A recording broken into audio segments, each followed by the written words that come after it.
A man who spent the morning in a booth. Not a voting booth, a diner booth, getting some hash browns. Adam Carolla. Yeah, get it on. All right, we'll be fast because Tucker is time is tight with Tucker. Good to see you, my friend. Congratulations. I'm impressed. 15 years of podcasting? Well, how do you do that? Yeah, so I was going to call to congratulate you and all that, but it's actually more of a question. How do you keep it going for 15 years? How do you keep the love alive? How does it not grow stale? How do you wake up every morning psyched to do what you do? I've done this, my current job, for 2 months, so I'm going to pay close attention. I think you have to have a good, natural sort of curiosity in general. And I think curiosity is wildly underrated. You know, every person that I've interviewed, and I've interviewed everyone who's successful, has this lust for curiosity. They want to know, why and how. So first is like just a general curiosity, because if you don't have curiosity, then you're sort of a dog that won't hunt. You know what I mean? Yes. And I do know exactly. So for me, what I do is I'm walking through the hills of Malibu yesterday, and I'm looking at it's a dead end street, a cul-de-sac. I've always said, people are like dead end street and cul-de-sac. Like, what's the difference? I was like, cul-de-sac, you're in a good area. Dead end, you're in a shit area. But it's the same thing, which is rich people call it a cul-de-sac. So it's a long, long uphill walk, and it's cul-de-sac. And you just keep going, and there's no traffic. But I did see the mail truck. And there's a guy driving a sort of mini mail truck, not from our youth, but a more modern version made by Dodge or Chevy or something. And I notice it's a right-hand drive mail truck, because they need to be right-hand drive because that's how they deliver the mail. It's on the right side of the street. That's where the mailbox is. If it was a left-hand drive, they'd have to get out of the car and walk around it to put the mail in. So all the meter maids and all the mail trucks are right-hand drive. So I was taking note of it, and then I thought, do we manufacture a right-hand drive mail truck, or are those European mail trucks that we get from England? Like, does Dodge make right-hand drive minivans in England and then we import them here versus convert a left-hand drive into a right-hand drive? So that's what's going through my mind. And then I go, well, in England, they're right-hand drive, so I guess their mail trucks are all good. And then I go, oh, no, wait a minute. They drive on the other side of the street. Exactly. So they're screwed in the mail truck department, too. And then I think, do we have an exchange program where we give people in England our left-hand drive mail trucks and they give us right-hand drive mail trucks? And then I think, oh, I've got to talk about this with somebody. And that's how I'm able to do this every day. Did you find the mail truck trade negotiator, or who do you talk to? Like, how do you book a show like that? I have not gotten into the nuts and the bolts of the mail truck right-hand, left-hand drive. I'm going to pursue it, and I want to know if there's an exchange program. And also, it doesn't make sense because we should be driving on the left side of the road and have access to our mailboxes and whatever it is, and they should be on the other side. We're kind of screwing ourselves, and they're screwing themselves. I can't get the mail from my car without getting out of the car because I'm left-hand drive. But, I mean, isn't it harder to live that way than to just accept that everything's fine and that whatever they're giving you is safe and effective? It's for your own good. Diversity is our strength. And by the way, the real question is Meghan Markle ever going to be queen? I mean, wouldn't it be easier to live like that? It's burdensome, I would say. I would think. It's a burden, but would you have it any other way? Because it can't be both. You know what I mean? You can't do a podcast for 15 years or be a successful comedian or write books or do what you do without being burdened by this questioning and this curiosity. But I mean, have you ever had a day where you wake up and you think, I've done this for whatever it was, 9.5 years, 10 years, 13 years. I kind of figured it all out. I'm not curious anymore. I know what's happening. I have no more questions. No, because there's always the next mail truck coming down the street. And I realize that I've spotted mail trucks since I was a kid, and I've never had this thought about English mail trucks, an exchange program. And then I think to myself, this is a reason to speak into a microphone. Yes, I think that's right. And is it weird for you? I was also wondering, when you got into podcasting 15 years ago, it was a boutique medium, and it was kind of the thing that some people were doing either if they were very foresighted, they just like saw the future, or they weren't quite sure what else to do, so I'll do a podcast. Now it's the main medium for ideas. There are no more magazines. Newspapers don't exist, really. Television news is obviously dumber than it's ever been, and that's saying a lot. So if you want to know what people who are smart and engaged are really thinking, there's no place to go but podcasts. So like you sort of started on the fringe and now you're at the very center. Is that a weird experience? It's interesting. I always sort of say, what happens when you become the man? You start off. Good question. Well, because things change. Because you go, I want to do podcasts because I want total autonomy and freedom, and I want to do whatever I want to do and say whatever I want to say, and then you become successful, and then someone goes, the sponsors really don't like you talking about COVID as much as you've been talking, or your views on the vaccine or whatever. And then you realize, oh my God, I've become the man. And then some employee comes up to you and goes, hey, I'm getting married in July. I think I could get a couple weeks off. And you're like, oh, you're asking me. Like, you have become the de facto man. I hope you handle that power well, but it is interesting, and you should aspire to becoming the man, or to be in a position where Budweiser wants to pay you, millions of dollars for your boutique beer company, and put it under their umbrella. It's not all bad. You know what I mean? Like when we were sued by patent trolls, I don't know, 10 years ago, 8 years ago, or whatever it was, I was like, they're not suing any other podcast, they're just suing me. And they're like, yep, the patent trolls are just suing you. And I was like, oh, well, then I guess I've arrived. If you can become patent troll bait, you've won. I said to a good friend of mine who got divorced, he's like, I got to pay $40,000 a month in support, in alimony or whatever. I got to pay $40,000 a month or whatever it is. And I go, well, the good news is you've arrived.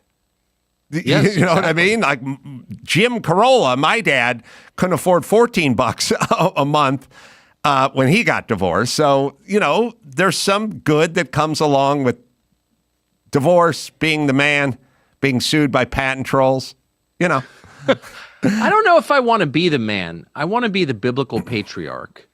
I want to sit at a long table with a tankard of meat in front of me with like a whole crowd of descendants who sit quietly as I tell the same story for the third time. Yes. That's what I want. At the hem of your garment. Yes, I do. So let's talk about you for a second. I'm so happy for people like you and for this movement and sort of where it's going. I feel like as much as guys like you were at, and there's the Ben Shapiro's and the Joe Rogans, and the list goes on and on. I'm not trying to exclude anyone, but what I'm saying is I feel like you guys were created more than just the entrepreneurial spirit or freedom of speech, meaning CNN, Fox to a lesser degree, MSNBC, LA Times, New York Times, they all morphed into something that created you and Substack and Elon Musk. Elon Musk didn't need to buy Twitter or X years ago. he was created. This was a creation by what they chose to do and how they chose to do it. And COVID sort of turbocharged and added creatine to it. It just sped everything up because they went harder the direction they were already going. Do you have that sense that in a way we were created by this? I don't think there's any question about it. And that's why I asked you about the fact that you started 15 years ago, which I think is pretty amazing and farsighted. But yeah, I mean, I think of COVID, and not just COVID, but also the Black Lives Matter riots as many things, as the beginning of the end for the country that we grew up in, but also as a sorting process where most people went along with things that were obviously untrue. They repeated the lies knowingly or not because it's easier. But there was a small percentage of people were like, I'll die before I say something that's untrue, before I read your bumper stickers as if I believe them. I'm not doing that. And it was so interesting to see who those people were. Rogan, I think, is one of the most interesting. I mean, I wasn't that familiar with Joe Rogan before 2020, but I thought he was like hosting, he was a comedian like you, he was a fighter, hosting a reality show. I mean, he was in a kind of different world, and he just kept his curiosity and his fearlessness and was rewarded for it. And there are a bunch of people like that, not at his scale, but there are a bunch of people who had similar trajectories, and it was really as simple as, no, I'm not going to say that. You can't make me say that. I'm going to say what I think is true, which is a very American response, the kind of response that got us freedom from Great Britain in the 18th century. It's a wonderful thing to see. And so that was the upside. And then as a result of that, there's a brand new media landscape. And let's be honest, no one is watching that crap and believing it. Only the true lobotomy victims think that that's real. I mean, it's just transparently fake at this point. It's just like the intel agencies, sending out their talking points and the channels repeating them. And no sentient person thinks that's real. And so that opens up this whole new world, and you're at the center of it, of course, for the free flow of information, the promise of the First Amendment of democracy. So it's pretty thrilling for all the sad things, all the people going to jail, and a lot of people are going to jail. And if Biden wins, a lot of people are going to jail, certainly including me. But in the meantime, we get to experience this intellectual renaissance, and I just find it absolutely exciting. Do you think you'll be going to jail if Biden is reelected? Well, sure. I mean, one of the things that there's so many stories that get missed, but there was a group, and I'm interviewing them soon, and I can't wait, of Black nationalist separatist Marxists who in St. Petersburg, Florida, and St. Louis, who were indicted by the Justice Department for their opinions because they were saying things that were too pro-Russia. And these guys are literally facing years in prison for, quote, disinformation. And I checked it, too, because I didn't believe that could actually happen in America since I'm from here. And it didn't used to be this way.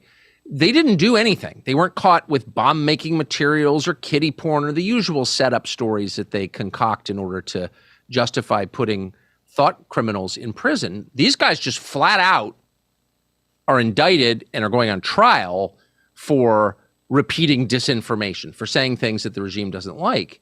And because they are Black separatists, by definition, they're on the fringe, and they don't have really any allies, who's on their side exactly? No one on the right and no neoliberal. I mean, even Al Sharpton, notably, is not standing up for them.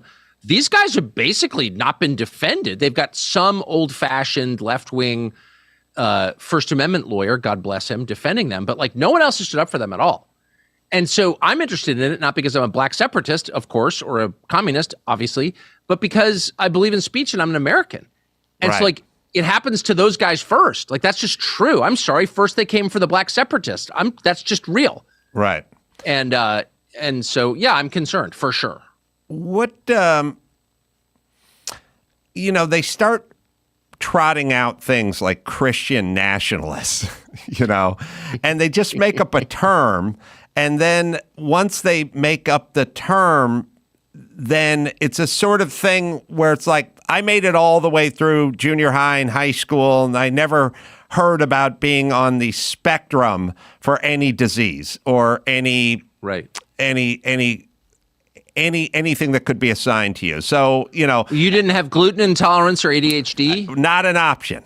And neither did any of the poor people I worked with. If you were making a lunch run, you just get 5 of everything and drop it off, and they were happy. There was no dietary needs at all. But at some point, somebody decided that maybe I had Asperger's syndrome, but I was on the spectrum of it. You know what I mean?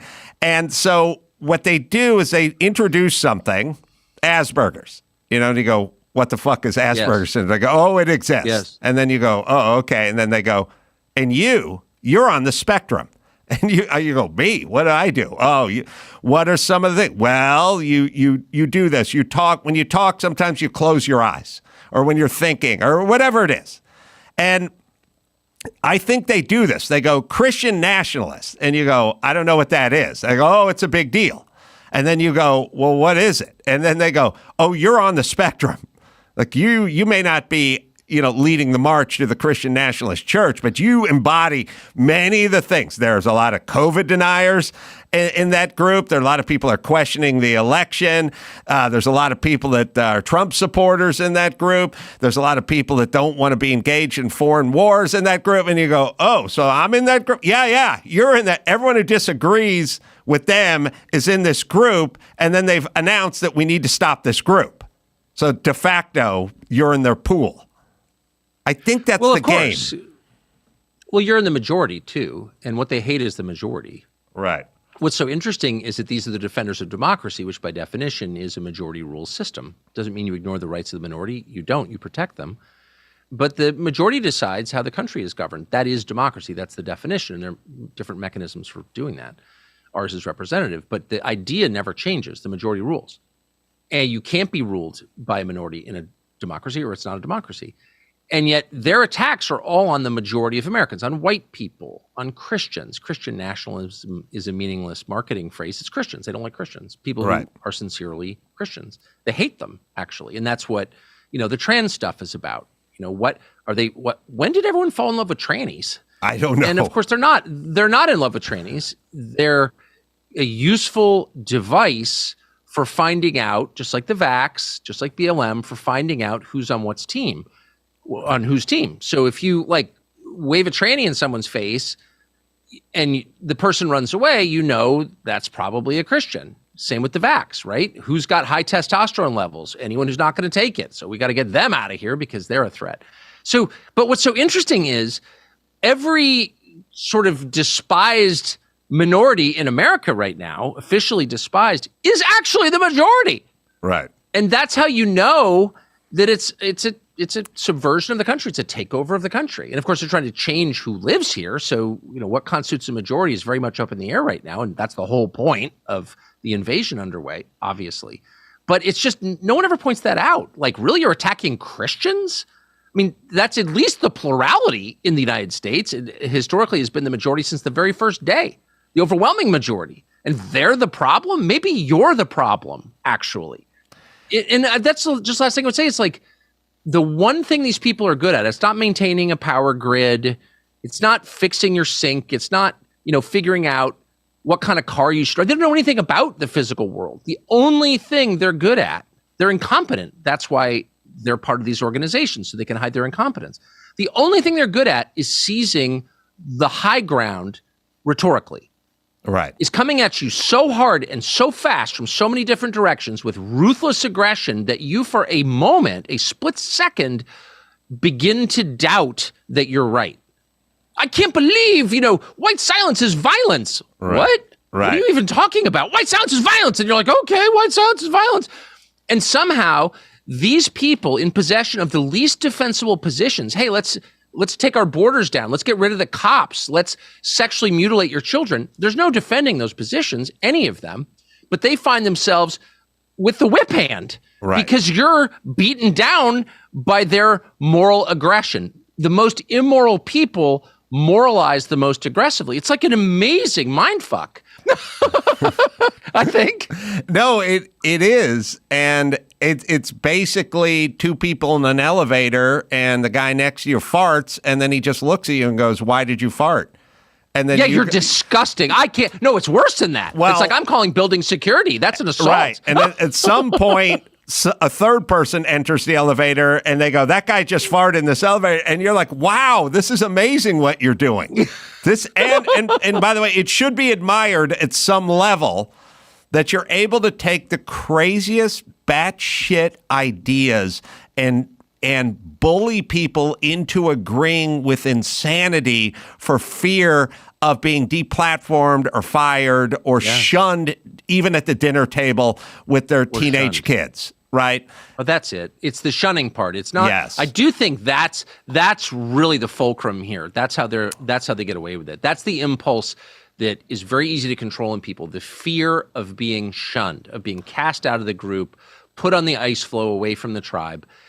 Something in people, and I understand it for evolutionary reasons, obvious ones. No one wants that. That's the thing they want least.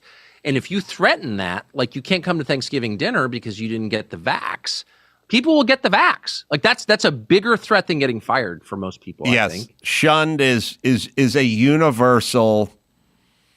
It's something that human beings universally try to avoid.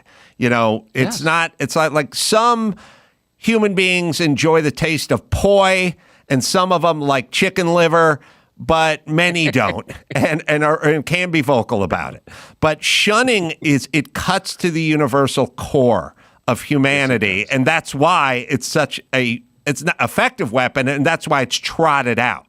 And if you look at all things COVID or Black Lives Matter or defund the police or the border or any of the things or all the trans movement stuff, it's all had an undercurrent of shunning. Do you want to be shunned? And the answer is no.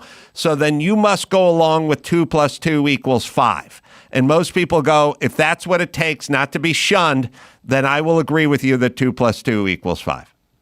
Of course. And it's particularly effective with women. You don't have a black square in your Instagram. I mean, because women, of course, are much more relationship oriented. It's about they understand themselves in terms of their relationships with other people, and more power, Godspeed. And I think it's really important that they're that way. I'm not criticizing anybody, but it's true. They're herd oriented, and if you threaten them, I mean, there's some percentage of the male population's like, well, I kind of see myself standing alone on the prairie, anyway. Right. I should be out here by myself hunting mastodons, but very few women can live with the idea of being a lone wolf. That's just not part of the makeup, the biological makeup of women. And again, thank God it's not. But for political purposes, it's very easy to subvert that and to leverage it for your benefit. And if you look at the polling on any question, it breaks down to unmarried women versus everyone else. Unmarried women are, the most easy to control with the threat of shunning, right? Because they're alone, right? I mean, that's just. I'm sorry. I guess you're not allowed to say that, but it's not an attack on anyone. It's an observation of a very apparent reality all around us. I'd be remiss if I didn't bring up Putin. Lots of. Love that man. Yeah. Okay. So here's a couple things. I think you're a very intuitive person. And you're sort of psychologically wired. We've talked enough to realize that beyond politics and beyond COVID or the border or any of this stuff or the next election, there's a kind of a psychodynamic pursuit where you're just sort of like, I kind of want to know who a person is and what motivates them. I'm interested in this experiment that we're all conducting here called life and human beings and interactions. And I think of you as a very intuitive person that way. So what was your just general vibe from Putin, just being in the same room with him? Well, a couple of things. I mean, and I've said this many times, nobody believes me, but I really didn't know very much about the current state. Well, I knew very little about the current state of Russia. It's not my area. I'm not a Russian speaker. So I had read about Putin, of course, as people who try to be informed do, but I'm not an expert on Putin. I'm not now an expert on Putin. So I didn't really know what to think. And I was trying to shut out all the preconceptions because you should do that and come to things fresh if you can. And so my view was, one, he seemed a little more amped up, a little more anxious than I imagined he would be. He did not He seemed like the kind of person who prepared overly much and had something to say, and he was going to kind of repeat it. He calmed down. It was over 2 hours, the conversation on camera. So he did calm down. So that's the first thing. I was surprised by that. Second, I thought that he seemed legitimately wounded by the rejection of the West. I mean, I don't think there's any, you can watch it. I think it's obvious in there. He is famous for his emotional control. He's not an emoter. If he had ADHD, he wouldn't tell you.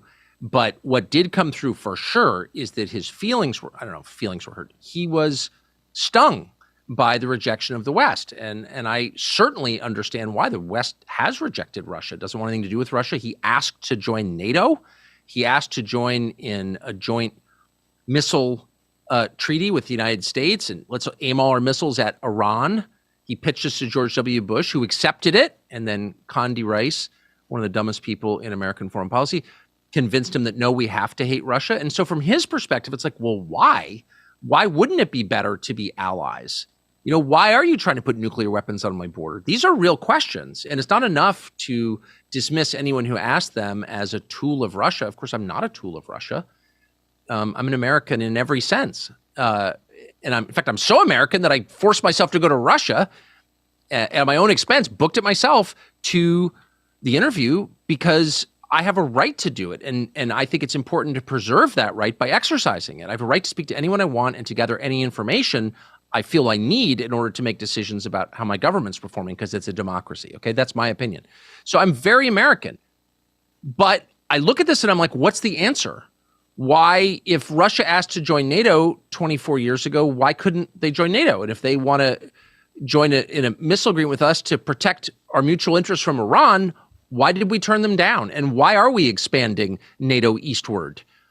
And why are we trying to put nuclear weapons on their western border? And once we try to do that, why are we surprised that they react with violence as they did? And to what extent do we anticipate they were going to invade Ukraine when we tried to push Ukraine into NATO? Well, of course, you know the answers to all of these questions. And the answer to the last question is, we knew they were going to do that, and that's why we were publicly pushing Ukraine to join NATO. The Biden administration wanted this war because they thought that they could destabilize Russia and get rid of Putin and put in someone more compliant. That's the truth. Now, whether you think it's a good idea or a bad idea, it's revealing of their deep ignorance and their hubris. They're just very stupid, unimpressive people is part of the answer to all of these questions. They can't see the big picture, and they don't really care about American interests. But that was their plan. They did this, okay? So when you read some court stenographer from the Associated Press or Reuters or one of these other, mindless, truly mindless state media organizations calling this an unprovoked war of aggression, it was not an unprovoked war of aggression. It was a very much provoked war of aggression. Doesn't mean it was justifiable. Doesn't mean it's a good idea. It was not a good idea. Not backing the war in Ukraine. I wish it hadn't happened.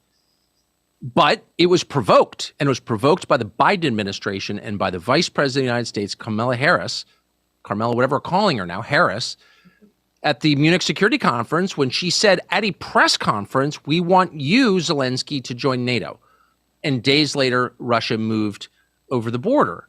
So one led to the other, and they knew that it would when they sent their little moron, their little puppet over there to say this in public. I mean, sure, she doesn't know, right. And she doesn't know anything. But she was a tool for them to get that message in order to provoke the response that they got.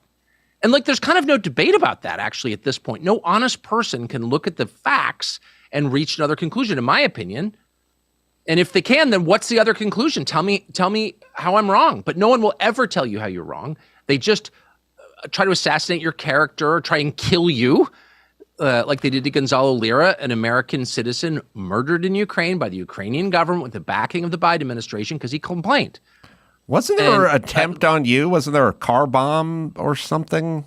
Did I catch that? What was that? Yep. I'm gonna pass on that question. I get it. But look, the point is that there is no Ukrainian government. It's an annex of the State Department. It's run by the State Department and by our intel services. The New York Times had a big piece on this the other day, but it was very obvious from the very beginning that this is a proxy war waged by a proxy government against a sovereign state. Okay, the sovereign state's Russia. The non-sovereign state is Ukraine. It's not a sovereign state. It's run by the United States, by the Biden administration, and by Toria Nuland, who just resigned today. So I don't want any of this to be true. I don't like being mad at my government. I am an American. I look forward to a day where I can be proud of my government because it acts in the interest of my country and not in the interest of some sort of weird multinational cabal with its own interests, which is clearly what's happening, obviously. But that's just a fact. So anybody who writes in a news story the unprovoked war of aggression against Ukraine is just lying. You're just a liar. So why don't you go do something that, why don't you go sell timeshares or something where you're allowed to lie? Do you know what I mean? Like, Right. Why are you in the news business where honesty is the most important quality? It's table stakes. If you're not honest, you can't be in this business. And if you're a committed liar, then you definitely can't be in this business. Last question for you, Tucker. And I hope to see you at your, in your home court over there and sit down and be a guest on your show and do a longer version of this. And I think we're trying to work that out. But just a prediction, if Trump gets reelected, and it sort of looks like he is, what are they going to do?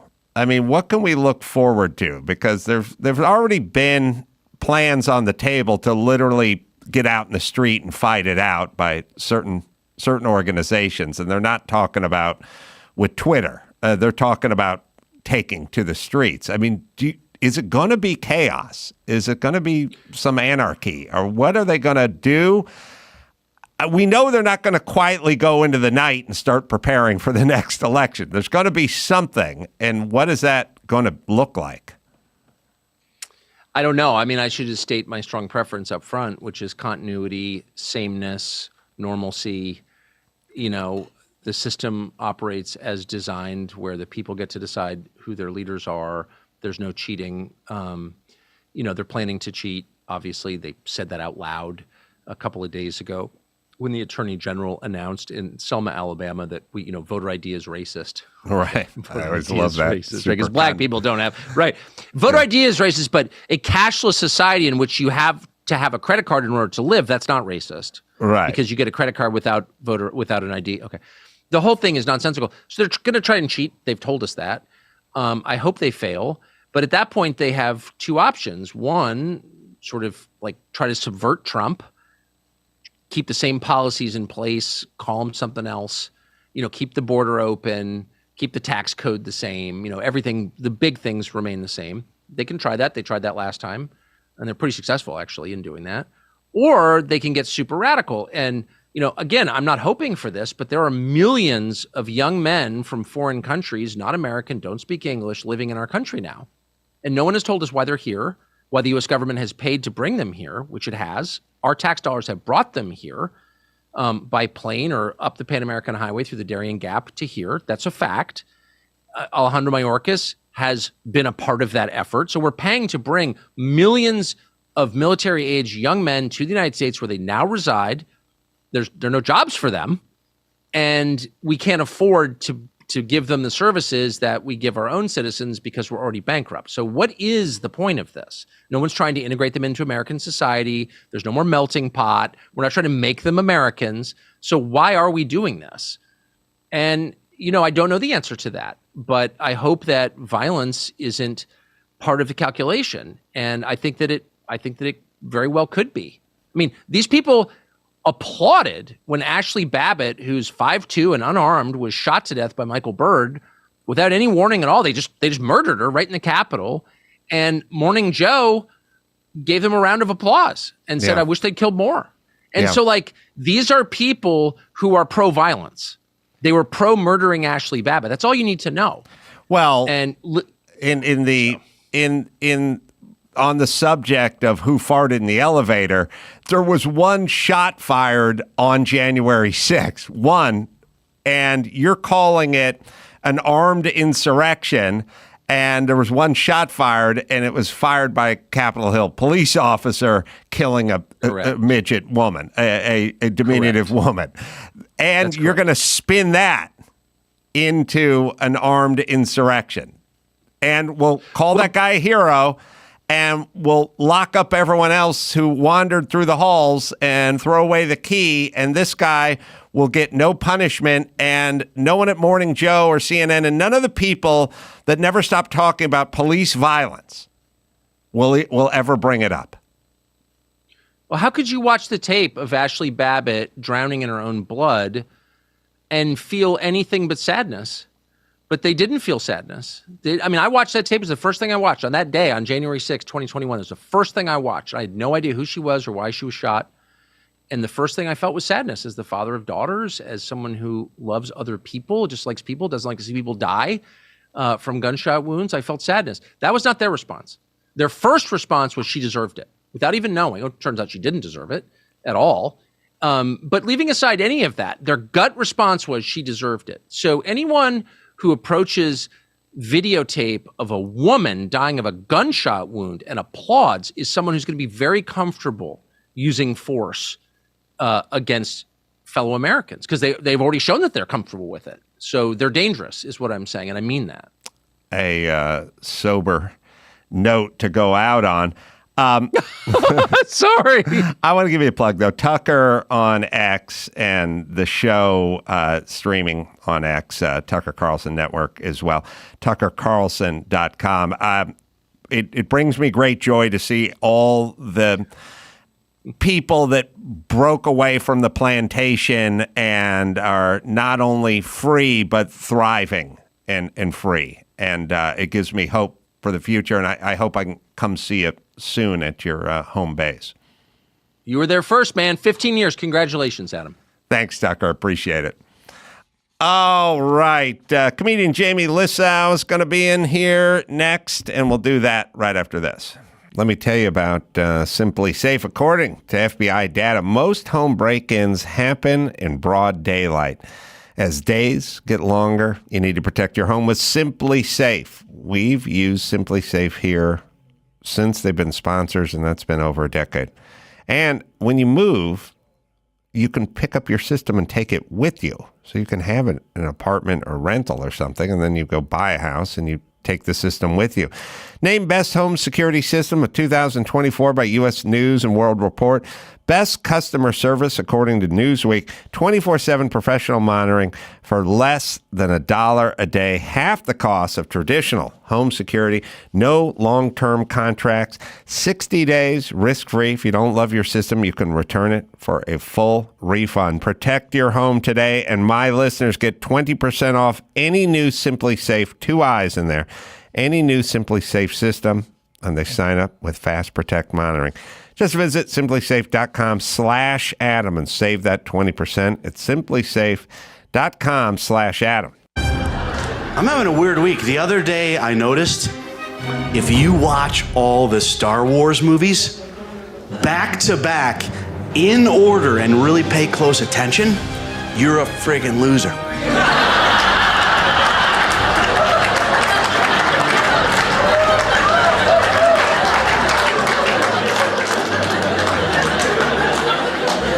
Yeah, some of these are gonna be jokes. That's not one of them.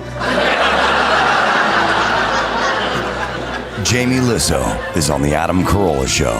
Good to see you, Jamie. Good to see you. Dates coming up. Covina, Laugh Factory, March 7th. And then Reno, Nevada, Laugh Factory coming up March 14th through the 16th. And you can go to Jamie, and I'll spell it out, LISSOW.com to find out more dates. Thank you. Yeah, I also own robschneidersfriend.com. If anyone forgets my name. Well, it's trickle-down economics, because Sandler does the thing, and then it trickles down, and it trickles down, and it just keeps trickling down. I think I bought Adam Sandler's friend.com. None of this is a joke. Oh, really? I believe I own Adam Sandler's friend.com and robschneidersfriend.com. So for you live in Alaska, right? Yeah. And where'd you grow up? I grew up in upstate New York. And what's Alaska like as a? I mean, it's the greatest place to visit, but what's living in Alaska like? I've made a horrible mistake. Like, it's a great place to visit, but the situation I'm in is, it was like I met this girl and she was from Alaska, and I met her doing a gig up in Alaska, and she was the owner's daughter, and we fell like immediately in love and got married like really quickly, and then it sort of led to we ended up, she wanted to move back near her family, and then we moved there, and then I think as we were moving, she met a guy. Like as we were moving things into Really? it was so quickly. Wait, you were married? We're married. How long had you been married? It was 16 years. But how long until when did she meet the guy? That's a questionable. It's a range. Yeah, it's a range, and then What's the low end of the range? I would say it might have been a bit. So we kind of moved there, and then so now I'm like divorced guy in Alaska. So that's where my kids live, and that's where I go to see them. I don't have many Alaskan jokes, and I've never done it on stage, but I always said I think I could walk into any bar in Alaska and just put a windbreaker on and yell "Federal Marshal," and everyone would jive out of a window. I wouldn't have to finish. I'd just go, "Federal Marshal, I have a warrant for," and no one would ever hear. You'd just see every human being in the bar just do a shoulder roll and dive out of a window. Glass everywhere. Yeah, I saw people hiding out. The other day, I was at a coffee shop with my son, and he goes, "Oh my God, that guy looks just like Santa Claus." And I looked over, and he could have been talking about like 7 guys. Right, a lot of It's fat bearded felons and dudes. Santa Claus lookalikes. So They're really proud of their salmon there too. You talked shit on their salmon. They were not having it. listen, I will. When I was playing the club, I did not. The partisan crowd turned against me almost immediately because I dissed their salmon. For first off, if a fish is your thing, fucking move on. You know what I mean? Like as a society. I mean, I got a lot of trouble with your people and Manny Pacquiao, which is Let's not revisit that. if you're living and dying with a middleweight boxer, that's not a good sign for your society. You know what I mean? Well, the fight over there is at 3 a.m. and 80% of the Philippines is up watching TV at 3 a.m. on a school night. You know what I mean? Because this 140-pound guy is going to punch a Mexican. You know what I'm saying? Yeah. And so you shouldn't base all your pride on a fish. If I say your salmon isn't as good as I thought it would be, you should be able to not be wounded and keep going. You know what I mean? I think you're still banned. It's Yeah. kind of the beauty of being from L.A. You could just anyone could come up to anyone and just go, "Oh, fucking Rams suck." And you go, "Yeah, I know." And you just walk away. You can say whatever you wanted about anybody in L.A. because we're not married to any fish or fighter. Yeah, if someone shits on your salmon with an F. and your feelings are hurt, you don't have a lot going on. Right. So I simply said that I pulled, salmon out of the stream, had it filleted and made for us that evening, and it tasted the same as the frozen one I got from Trader Joe's when I was back in Glendale. And everyone went, "What?" This was heresy. This was heresy to these people. And I was like, look, I'll do the same thing.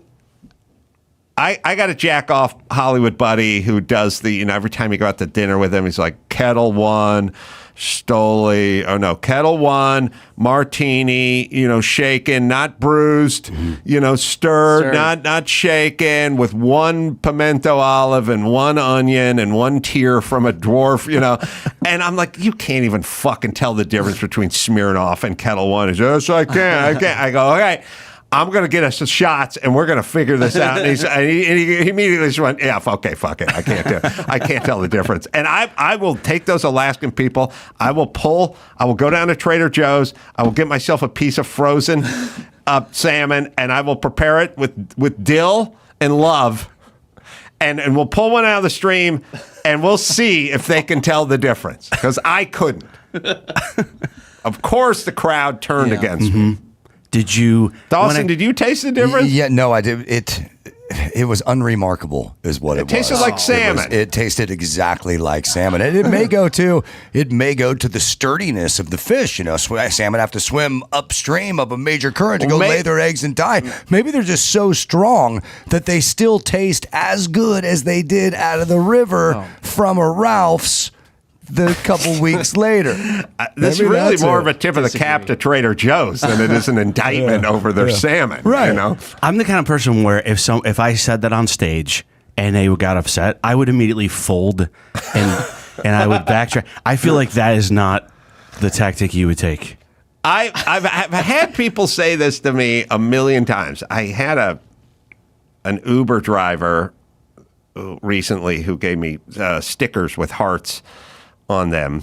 and he was in his 50s or 60s, and he was one of these guys that put together words and that turned into acronyms that stood for, like, you know what Gary Busey does? Right. Oh, right. That's what he did. He kept telling, I don't even know any of them, but the Gary Busey isms where they'll go, it's not loss. Loss is losing optimism, Southern societies, and you go, huh? And this guy gave me 18 of those. And I go, oh, it's just like Gary Busey. And he goes, who? Oh. And I go, Gary Busey just does what you do. And by the way, he's only 6 years older than you, and we're in Malibu right now. And he's like, I don't know that he does that. And I'm like, you don't know Gary Busey? That's because that's what you do. That's what he does. And then he gave me stickers with hearts.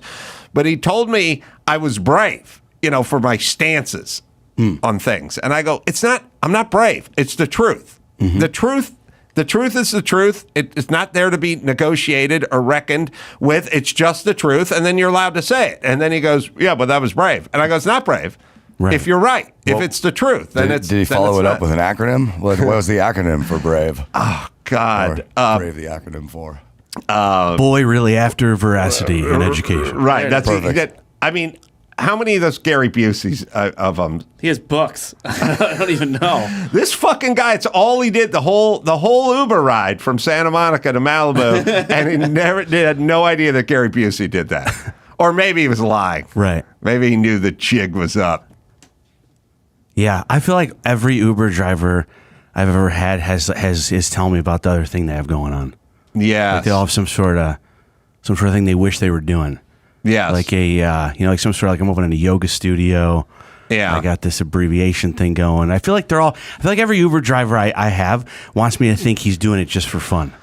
It's hard to argue with what is, though. Like when I always said when I used to teach comedy traffic school way back in the day, and they would tell me these people are paying an extra $5 to be with a comedian because they can go to Sears for $19, but they're paying $24 for us, And they would always go, you got to start by really embellishing your bona fides as a comedian. Yeah. You got to talk about how good things are going and how much you're kicking ass out there and sought after and so on and so forth. And I was like, but we're in a YMCA in Arleta on Sunday, and it's 7:30 in the morning. What fucking successful comedian would be paid $80 to sit in a YMCA in Arleta and stand here for 9 hours? Right. And they're like, you got to bolster it. And I'm like, they're not going to believe it. So meaning you're telling me all about your rich life and all the businesses and all the things, but I'm sitting in the back of your Tercel. It smells weird. And for $11 on a Wednesday night, you're driving me all the way down PCH. So true. How can it be going good? Have you ever got this, though, with the driver? There's an opposite version of this. There's the guy who's driving you, who's telling you about, like, his boat. And I'm like, what the fuck do you get a boat? You know what I mean? And they go, oh, it's a 22-footer. We do some fishing. We do offshore fishing or whatever. And you go, like, you own a boat. Like, you want to go. Yes. How do you're a loser. You're driving me somewhere. Why do you have a boat? I have oftentimes gotten out and just felt like shit about myself. Good. Based on what the guy said. Yeah. Like, I feel like he's doing better than me, for sure. I think there are Uber drivers who are just trying to get out of the house. I met one of them. Right. Like they have a nice car, like leather interior. Met the dude. He used to work for a small private aircraft manufacturing company, wearing a cardigan, driving a Lexus, just saying he's retired and he likes talking to people and driving around. Told me that half the cost of any private plane is from insurance and lawyers. That there's so much liability in selling an aircraft that a $600,000 plane is $1.2 million because of all the fucking liability. I feel like that's the way to tell me you don't really love your wife without telling me you don't love your wife. Like he's looking for a reason to get out. I like to get up. I like to get out. And I like to talk to strangers on the way to an airport. Right. Like I so much hate spending time with my wife that I will recommend local Italian restaurants to people I'll never see ever again in lieu of sitting with my wife and talking to her about something that's meaningful to her. Yeah, those guys exist. Yeah. What is all right, we need a Gary Buseyism. We need, and by the way, there's thousands of hours of video. I've not heard a Gary Buseyism. Oh, yeah. Well, don't try driving Uber anytime soon. Not if I jump in the back of that, Jack. Yeah, change. Creating happiness and new guiding energy. Oh, I see. See? He sits around. And but there's tape. There's tons, he can just rattle these off the top of his head. Here's a good one. Laugh. Looking and understanding goofy humans. There you go. I wish I was armed with a few of these in the back of that guy's Uber. And Truth. Taking real understanding to heart. There's a fear one, right? Like false evidence appearing real.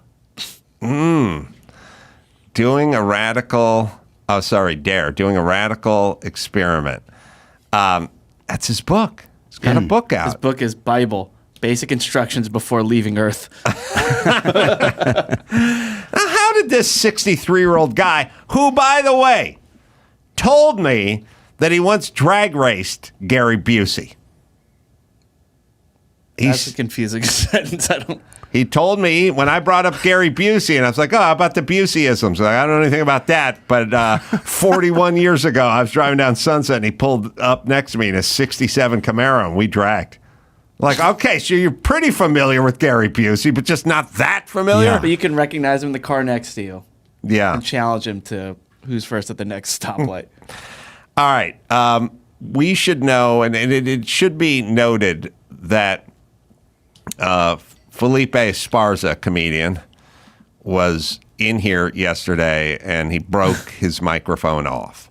Oh, yeah? Yeah, he's a powerful man. He's great. Felipe was in our Rob Schneider TV show on Netflix. He was fantastic. Oh, that's right. Yeah, he's great. Yeah.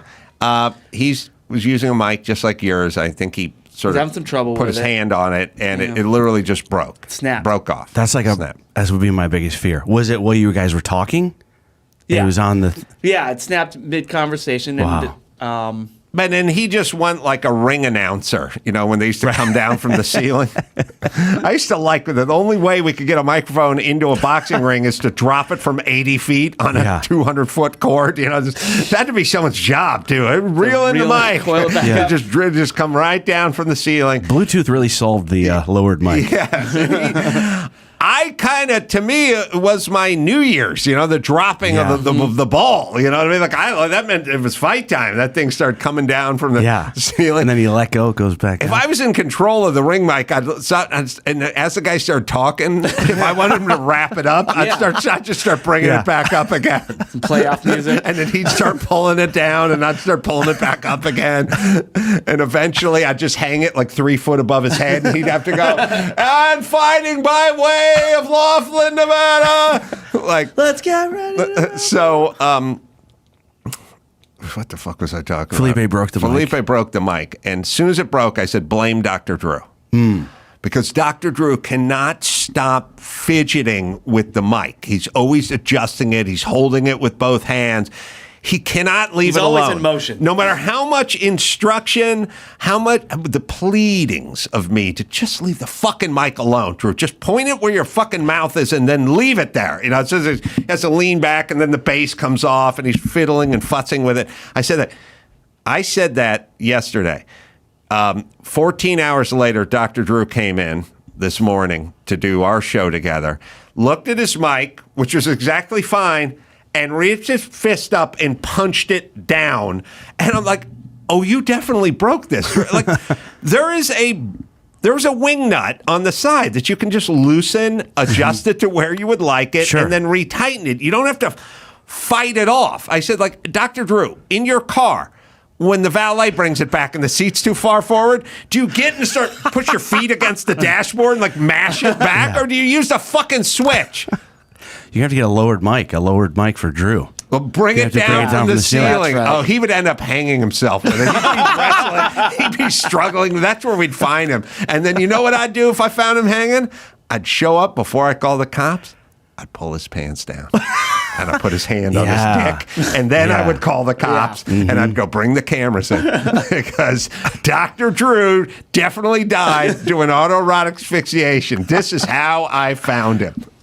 I just saw Dr. Drew. He came to my show in Pasadena At the Ice House? 2 days ago. Yeah.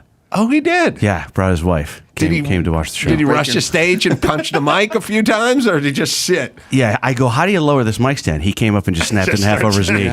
Yeah, he just took the whole thing. Headlock. Oh, that's so funny. Yeah. I didn't know that. God bless. Yeah, it was place is nice. I now, loved it. right? I'm a huge fan of Dr. How would Dr. Drew have get experience with mics? He's only hosted 30,000 television shows and radio shows. He is a wild, uncoachable stallion done it all. who needs to be free. He's a passionate man. He's a man of exquisite passion who cannot. I've tried to break him a couple of times. Yeah. Can't do it. He did things that drive me nuts because I have hypervigilance disorder. And when I tell people to do stuff and then they don't do it, I go insane. Yeah. And he used to get his coffee right when Loveline started. Every single night, they'd just bring the coffee and they'd hand to him right as I started talking. And then I'd always hear him go, "Thank you." Like right in the middle of me doing the beginning of the show. And I would just go, "Drew, don't thank the person into the mic.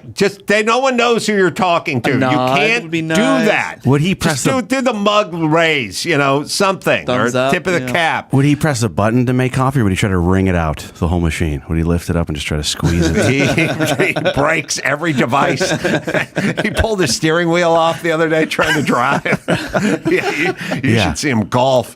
He hits down on the ball. He beats it into the turf. Yeah. Yeah, he's the best. He's an uncoachable, untamable stallion. I drove in. He was driving out. He had a hole in the bottom of his car. He had his feet sticking out. That's to how get he the car breaks. going. He breaks like Fred Flintstone. Yeah. Yeah. Oh, he'll get the car going that way and he'll brake that way too with the feet. Yeah. He can't handle mechanical stuff. And then he goes, and then he always goes, "I have flippers for arms. I have flippers for arms." I go, "Good, then keep your fucking flippers by your side. Then stop waving them around everywhere. Then if you have an issue, then put them on your lap." If you're self-aware enough to know you have flippers, keep them down. Yeah. Keep them at your side. He He says he won't turn the knob because he's too afraid to. He's That's why like, he punches the mic. No, yeah, he has the release for the adjustable, the concept that you turn To a loosen. wing nut a quarter turn and the world is your oyster. We can move that. We can move it anywhere we want, and then a quarter turn back and it's locked off. But no, he's going to lock it off and then get out a torch and heat up the steel and then try to bend it to his will. Jesus Christ. What's up with everyone? Drew's great, man. I did. I'm dating. My girlfriend's a doctor, and she loves Dr. Drew, and so I wanted them to meet, and so we were kind of talking, and he came out to the Pasadena show. Oh, really? Yeah. And he didn't knock anything down or do anything of that nature with his flipper. Oh, he's very flipper arms. well behaved. So is your girlfriend your doctor? Yeah, she's my doctor, and it's been interesting. Like she, comedians don't have health insurance. Mm-hmm. Like we don't really take care of ourselves. And like, I remember my stomach hurt once. My sister's a nurse, and she was like, "You should go to the emergency room. I know you don't have insurance, but like, even if it's a couple $1,000s, you should go." And I remember I just like ate a banana. Yeah. And I was like, maybe this will fix it. Let's like wait this I'm not thing out. going. Yeah. Yeah, but so she's really good at making me get stuff done. Like I just did a colonoscopy, which I would have never done. Yeah. Have you done the colonoscopy? Yeah. Drew set it up. Oh yeah? Yeah. He hooked it up? He hooked me up. I gotta do another one, but yeah. Not physically. He hooked, or did he? When you set it up, he set you up with a appointment, or he actually? No, he put a hook up my ass. Yeah, he hooked me up at he the hooked appointment. you. Yeah, he would. Drew won't even work on his own kids. Yeah. Yeah, I was just How'd saying, you like your colonoscopy? I woke. It was my girlfriend's friend, which I didn't love. She goes, "My friend's really good. He's gonna it's like because I was so nervous because I thought you could be 50, you had to wait till you're 50, and then they changed it. They made it 45, and so I'm immediately like, man, they just changed that number, and now I'm fucking 4 years late. Like, how did that happen? I thought it was early, and so she goes, my friend does it. He's like super good at this. Like it's his specialty. It's what he's always wanted to do. And then I go, well, I feel like that's almost like I don't want a guy that's like, fuck this job, but I also don't want someone that's like, that's having the time of his life. Right. Either. Like I want something kind of in the middle. I don't want you to enjoy this. Yeah. And so it was, I woke up in the middle of it. Oh, you did? Yeah. Which was like as traumatic as you would imagine. Oh my God. Yeah. And it was like, then they gave me more anesthesia.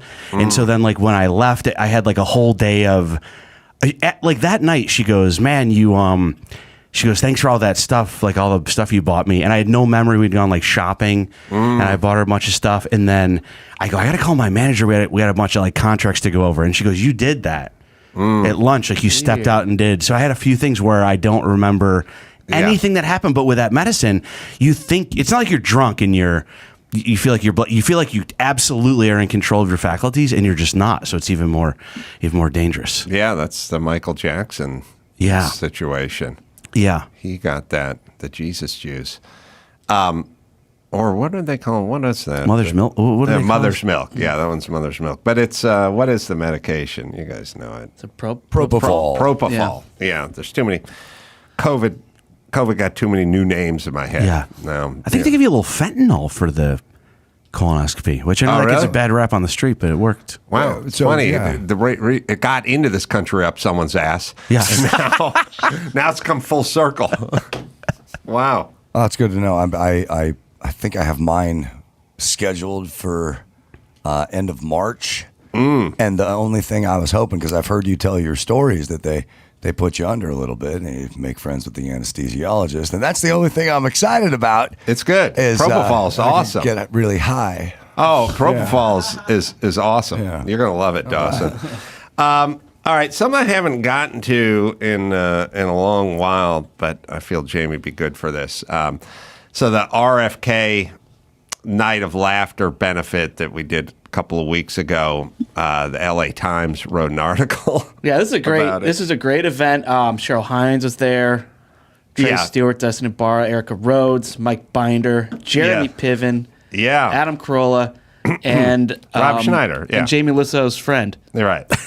Yeah, and it was a packed theater, probably, I don't know, 1,400 people or whatever. Big old, majestic kind of, I think it was called $1 billion theater or $1 million theater.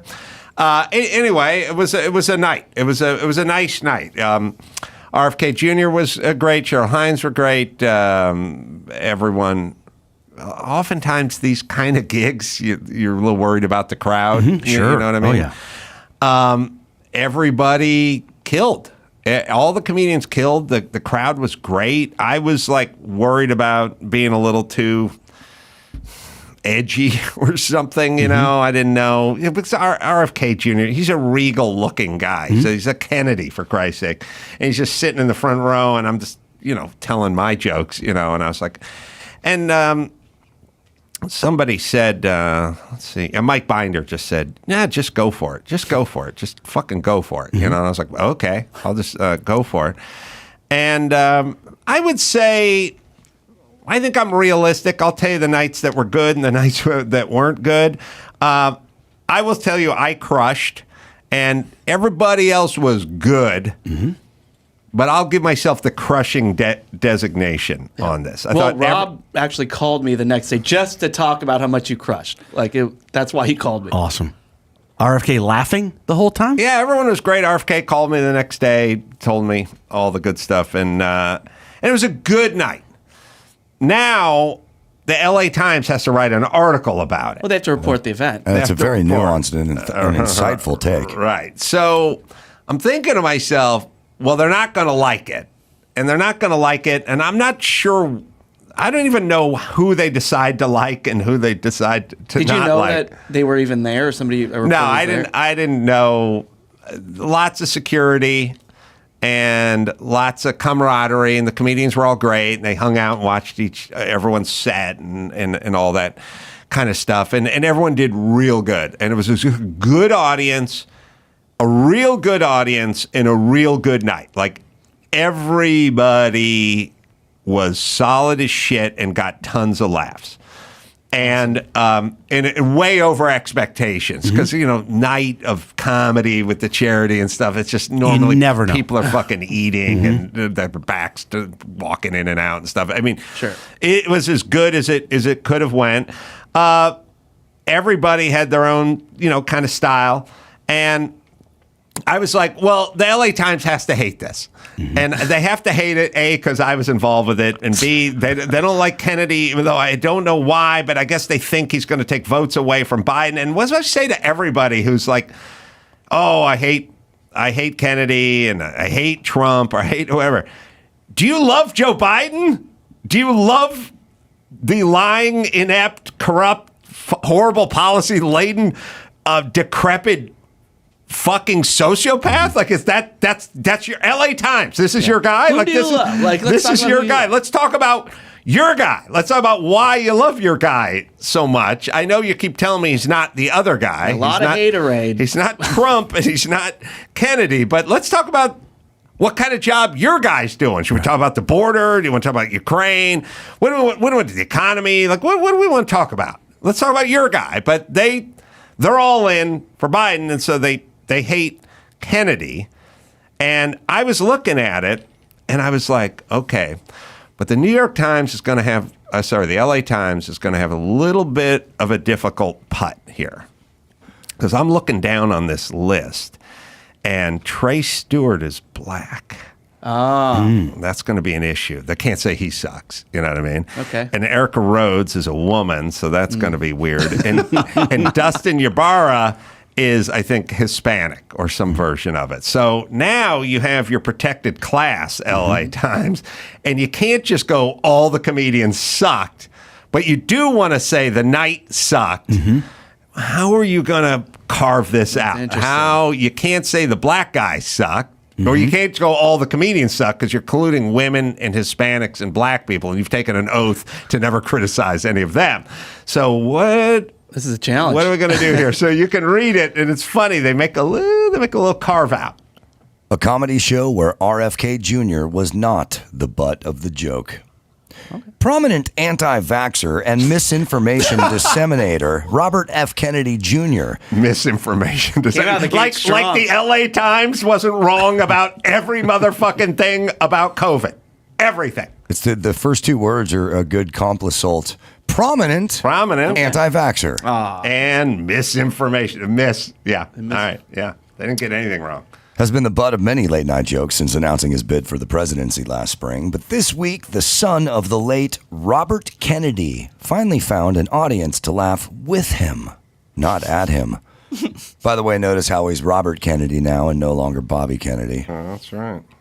The Kennedy campaign hosted a night of laughter with RFK Jr. and friends, a fundraiser at downtown LA's $1 Million Theater, with RFK Jr. himself in attendance. The 2-hour-plus show attracted a sold-out crowd of supporters who paid upward of $150 a ticket for a rare opportunity to watch their Democrat-turned-independent candidate championed by comedians rather than lampooned. Billed as the first of several comedy shows around the country as we forge our way to the White House, the show featured sets from 7 stand-up comics and was emceed by RFK Jr.'s wife, Cheryl Hines, the actor who plays Larry David's ex-wife on Curb Your Enthusiasm. Ticket holders clad in Kennedy 2024 hats and Declare Your Independence promotional garb lined up around 2.5 city blocks near Grand Central Market to attend. The majority of Wednesday night's audience appeared to skew younger than the typical crowds at the former President Trump's rallies and President Biden's pressers.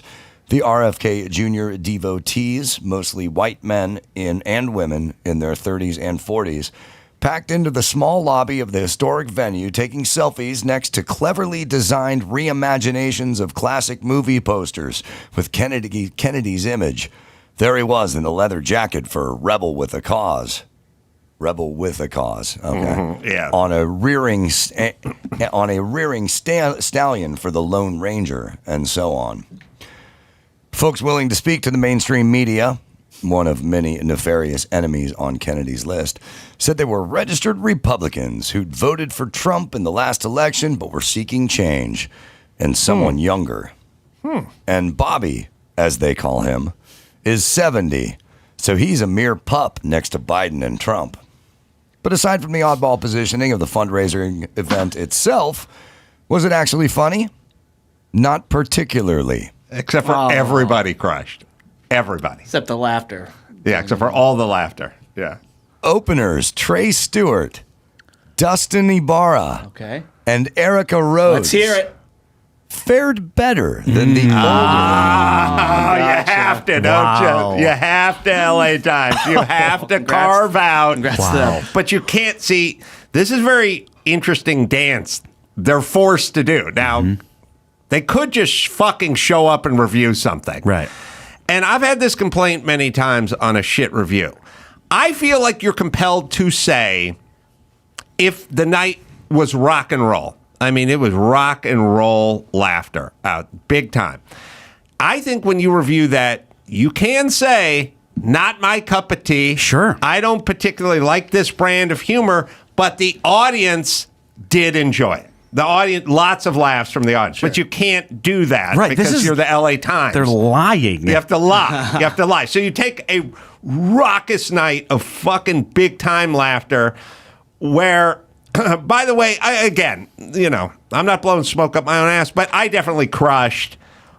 And what you'll do is you'll have to bring up the people who went up in front of me, and then you have to go, they fared better. Because you can't say it was good, and you can't, like, if it was a shit night of comedy, LA Times, you can't say Trey Stewart and Dustin Ibarra and Erica Rhodes were super funny, because then it's like, well, then maybe it was a funny night. Right. But you also can't lump them in with a night of non-laughter because they're in a protected group. So how do you do the carve out? You go, well, they fared better. That's how you do it. Fared better than the older, top-billed veterans.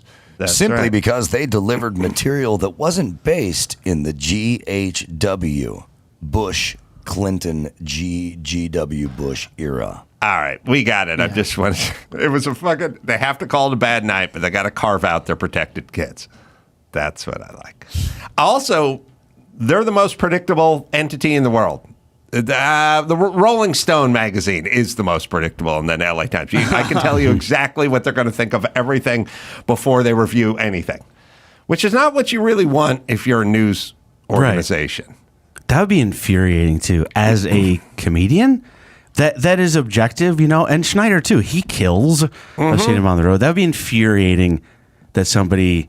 Like you said, if it's not your cup of tea, I accept that completely. But to say that there weren't laughs or it wasn't... Well, you just go, I don't like RFK. We don't like RFK. We don't endorse RFK. But lots of laughs at the event. That's not an endorsement of RFK, but they can't do it. Right. That's that they can't say it. It all has to be a lie all the time about everything. That's the beauty. Oh, that's why they're going under. I mean, that's why they laid off 115 reporters. That's why, because they can't stop. What it is they laid off their reporters a month ago, and this thing was 2 weeks ago. They can't stop themselves. And no one ever talks to them. No one ever goes, look, I know, you're going to go there and you're going to write a real shit review about this thing. Maybe that's not a great business model. Maybe you should just go, and if it was enjoyable or people laughed or you thought people laughed, then just put that in the article. This article in the LA Times was written by Lorraine Ali. Formerly of Rolling Stone. Oh, perfect. All right. Yes. Amazing. Two birds with one Rolling Stone, everybody. All right. We'll take a break. Jamie's going to hang out, and we'll do some news right after this. I got a surefire way to wake up feeling fresh after a night of drinking Z-Biotics pre-alcohol probiotic drink, world's first genetically engineered probiotic. Invented by PhD scientists for rough mornings after drinking. When you drink, alcohol turns into a toxic byproduct in the gut, and that's to blame for your rough next day. Not dehydration. Everyone thinks it's dehydration. Z-Biotics produces an enzyme to break this byproduct down. And let me tell you, I have taken Z-Biotics most recently. Well, I took it before the Super Bowl because I knew I was going to be doing a little celebrating, and the game went on for a long time, and it works. Just remember to make Z-Biotics the first drink of the night. Drink responsibly, and you'll feel your best tomorrow. It's Z-Biotics, right, Dawson? Go to zbiotics.com/Carolla to get 15% off your first order when you use Carolla at checkout. ZBiotics is backed with 100% money-back guarantee, so if you're unsatisfied for any reason, they'll refund your money, no questions asked. Remember to head to zbiotics.com/Carolla and use the code Carolla at checkout for 15% off. Thank you, ZBiotics, for sponsoring this episode and our good times. Celebrating 15 years of podcasting, here's a memorable moment from the Adam Carolla Show's Ace Awards archives. They have decided, permanent Washington, both parties have decided that there's something about Trump that's so threatening to them, they just can't have it. They're putting him on trial in March of next year in the J6 case, which basically consists of trying to send him to prison for the rest of his life for complaining about the last election. That's literally what it is. Again, if this were happening in Moldova, the State Department would issue an all-hands-on-deck order to let the world know this is not a legitimate government. And yet, our government is doing it. It's hard to overstate how bad this is, and I don't know where it's going, but there's a collision that's clearly imminent. And by the way, the president is senile in a way that's impossible to deny. Biden's not running the government. I don't know. I've never been this worried about anything as I am about where this is going. Now, for some new memorable moments, let's get back to the Adam Carolla Show. Jamie's hanging with us. We got some news coming.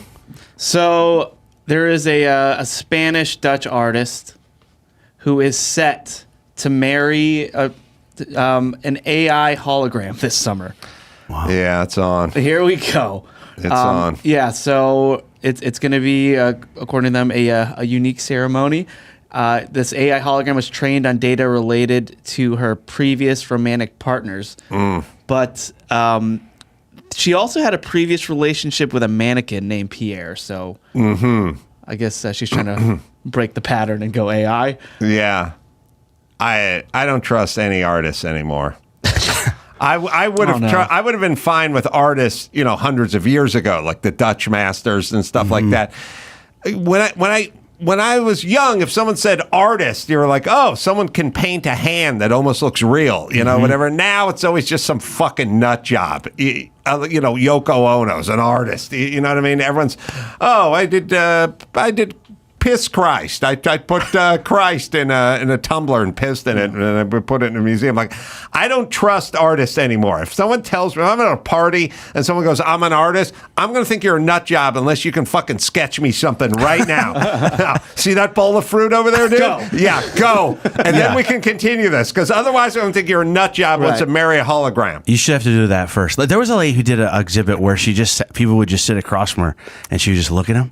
Did you hear about that? It was like for days. But I'm with you. Like, I think you should have to prove you could paint the fruit, and then you could do this shit. Right? We need a compulsory. They do it in figure skating. You got to do a figure eight. You got to do a hoop and a loop and a sub. You got to do the compulsory shit, and then go freestyle it. But I need you to draw me that bowl of fucking fruit. Yeah. I'm not calling you an artist. I could see in 10 years you get in a self-driving car and the car's like, just trying to get away from my wife. That's right. That's the artist. Yeah, I know nothing about art, but I saw like some Picasso stuff, like some modern art, and I was like, I feel like Picasso was like, I wish I could get some money for this shit I did when I was like 6. I'm not a defender of Hunter Biden, but his modern art is every bit as good as any modern art I've ever seen in my life. Totally. And it's not a Fox talking point. It's really an indictment for modern artists. Yeah. The same way the salmon wasn't an indictment of the great folks from Alaska. It was a tip of the cap to Trader Joe's. I am saying, okay, hold on a second.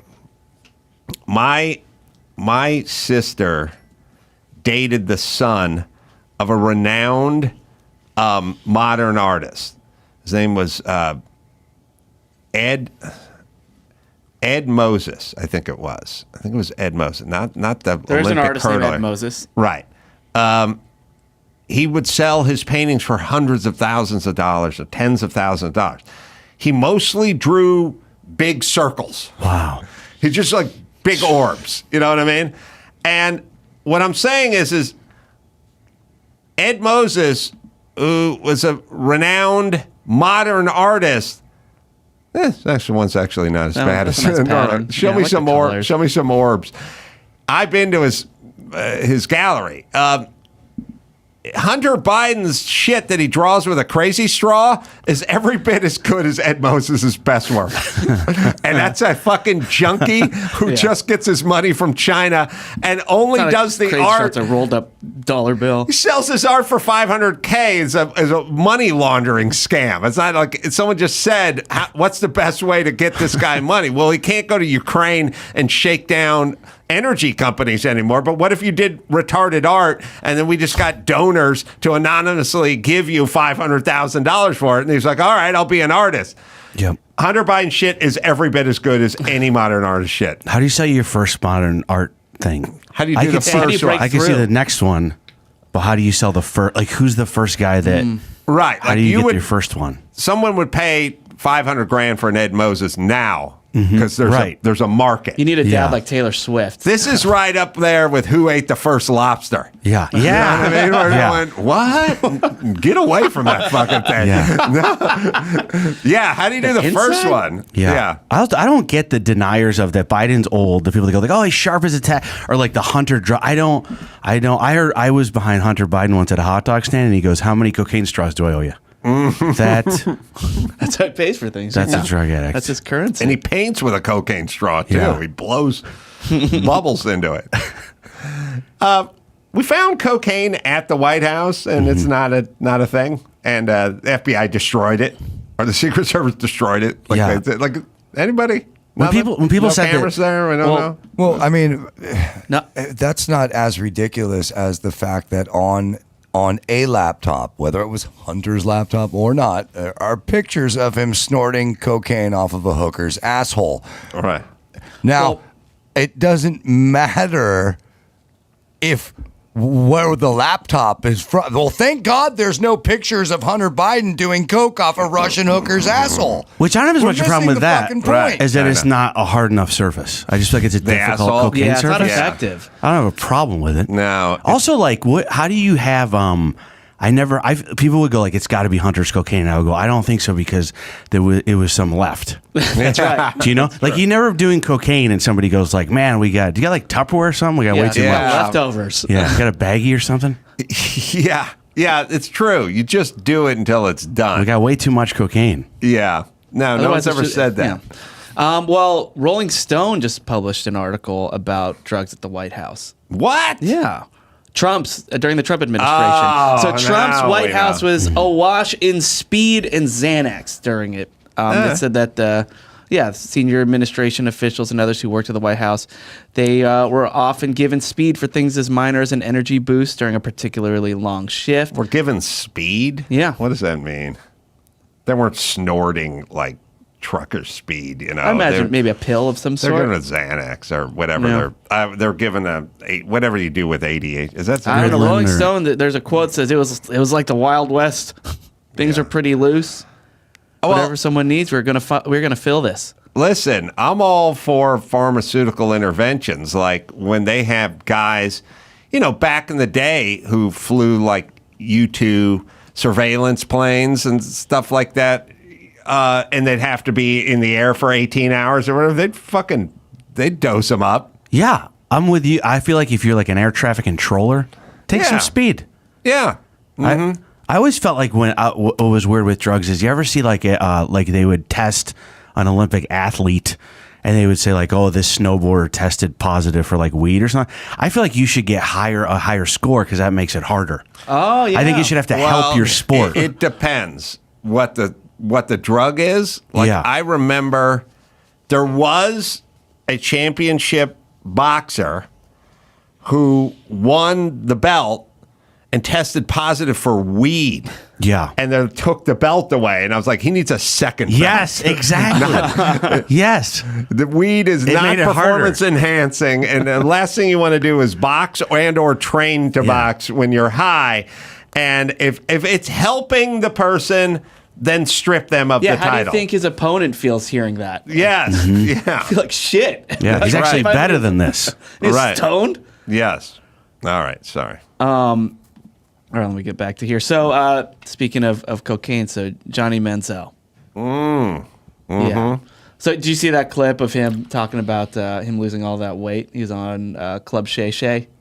No, but I saw his doc. Oh, yeah, the doc is great on Netflix. Yeah, so here's him just talking about losing all that weight. I was 210 pounds when I left Cleveland. I was 170 pounds sitting in Vegas that August, that September, October, whatever it was later in that year. How you lose 40 pounds? You're on a strict diet of blow. Yeah. So, I mean, I love that he's doing all this media now. And so when the 2024 Heisman Trophy winners announced. Maybe Oprah's on the booger sugar. She looks good. She's not naming what drug it is. So she's anything's doing on something. Anything's on the table or the stripper's ass. So when the 2024 Heisman Trophy winner is announced, don't expect to see Johnny Manziel there, though. Because, at every Heisman Trophy, all past winners join the stage to welcome the next star. But Johnny, he tweeted, after careful thought and consideration, I will be humbly removing myself from the trophy ceremony until Reggie Bush gets his trophy back. Oh, really? Yeah, he says, it doesn't sit right with my morals and values that he can't be on that stage with us every year. Reggie is the Heisman Trophy. Do the right thing. NCAA, the ball is in your court. Wow. Well, this is like performance-enhancing drugs. Like Reggie Bush, a donor, a contributor, an alumni, bought him like a 94 Chevelle and put rims on it or something. And it was probably $8,000 worth of car, and they dropped it off at his house. And now he doesn't get the Heisman. But how did that help him on the field? When he took the punt return to the house or 240 all-purpose yards against Arizona State. What the fucking Chevelle was at his dad's house in the driveway. Yeah. I think somebody leased him a house or his dad a house or something. Him and his family received gifts while he was playing for the Trojans. But fine. How did it help? You know what I mean? Yeah. I don't like it. He still earned it. Yeah, I feel the same way about Pete Rose in the Hall of Fame. Like, how did it help? Yeah, so Manziel, even in the Netflix documentary, he said he admitted that he made money, but after he won the Heisman. So he's saying the only difference between my story and Reggie's is that my illegal activities didn't start until after my Heisman. And by the way, whatever they're doing now, they're getting paid. I mean, Bronny James is getting paid. Right. So college students, athletes are getting paid now. So get Reggie in there. Get Johnny and Reggie back in the ceremony. Give OJ's Heisman back as long as killing those people did not help. He still did all that. He still earned it. He's grandfathered in with the Heisman. I mean, that was far before the glove or anything. Yeah, give everyone their Heisman. Give me one while we're talking about it. Just you know what? Give Oprah one. Forget about all these fakakta honorary doctorates. Bill Cosby's going to get an honorary. Jon Stewart's going to get an honorary. How about an honorary Heisman? I like football. I'm prominent. I would like to start this campaign. Let's get out of an honorary Heisman. Or Stanley Cup. You know what I mean? Like, who wants another fucking... Bill Cosby had like 186 doctorate. He was probably all in the trunk of his car. Willy-nilly. Yeah. What is that? What is the... How does that even work, the honorary part? What if I got one? What if I went to school for 18 years and then they just give one to you? Am I not angry? Also, it's a weird thing to be like, if someone wants to give me a nickel-plated revolver or something, I'll go, oh, thanks. But if it's just, if you made me a document that said, Adam Carolla fucked Gina Lola Brigida in 1967, I'd go, I wish I did, but that I didn't do it. Yeah, so what are we talking about here? You know what it's like? Remember, if you had a friend whose parents had any kind of money at all when you were a kid, they had that stupid picture of them, or like a Wheaties box with a picture of their kid on it. Yeah. You know what I mean? Like athlete of the year. But it's a 9-year-old and he's wearing his Pop Warner football jersey. You know what I mean? Like, it doesn't mean any. So what's the honorary doctorate mean? I don't know, but I mean, if anybody here, if anybody listening to the sound of my voice can give Adam Carolla an honorary doctorate from their institution, we'll happily accept. I have plaques for like honorary this and honorary that on the wall. There may be a day. There may be an Adam Carolla day in Vegas. I don't know. I've never looked at any of it twice because it didn't. It doesn't mean anything. Yeah, it can't help. I didn't earn. I did a job interview, right? I got a degree. It's honorary. That can't help you. Yeah. Land the job? No, it's right. You just got it for nothing. All it says is that you've risen to a level of prominence. Mm-hmm. Yeah. So that we would give you a meaningless piece of paper. Yeah, well, with you your didn't do name on anything. it. You didn't do anything, but you're so important in the other shit you do. Yeah. That we're giving you this shit. Like if your surgeon had an honorary degree, you go, I don't want that guy. I don't want that guy. No, that's right. He doesn't know what he's doing. Maybe that's why you woke up in the middle of the colonoscopy. Maybe that wasn't a real you degree in should check that that guy's certificate office. a little closer. All right. Our guests are here, right? Yeah? For the second show? Yes. All right. There's just two of them, so I just want to make sure they're both here. Jamie, let me give you a plug here, my friend. Laugh Factory coming up. Covina. That's Covina, California Laugh Factory. And then Reno, another Laugh Factory. Yeah. Right? That's Yeah. Covina's March 7th, and then Reno is going to be March 14th through the 16th. Jamie Lissow, Lissow. Yep, that is correct. And you pronounced it correctly. Thank you. Oh, yeah, and I got a podcast. Afraid to ask. Afraid to ask with his Dr. Galpal. Yeah, with my Dr. Galpal, we do some medical questions, and I find spaces for dick jokes. All right, we're going to talk about one of the best bands in the world, Blood, Sweat, and Tears, from someone who was in it. Someone's made a great doc about it. Well, always one of my favorites, and we'll do that right after this. O'Reilly Auto Parts. Well, they're in the business of keeping your car on the road. O'Reilly offers friendly, helpful service and parts and knowledge you need to do all your own maintenance and repairs. They've got thousands of parts and accessories in stock, either in store or online, so you never have to worry. If you're in a jam, they'll help you out. When you're a do-it-yourselfer and need a specialty tool to finish the job, well, stop by O'Reilly and ask for one of their loaner tool programs, because there's a lot of real special tools when it comes to doing certain jobs on cars. Simply pay a refundable deposit and borrow the right tool, then get the deposit back when it's returned, so it's free.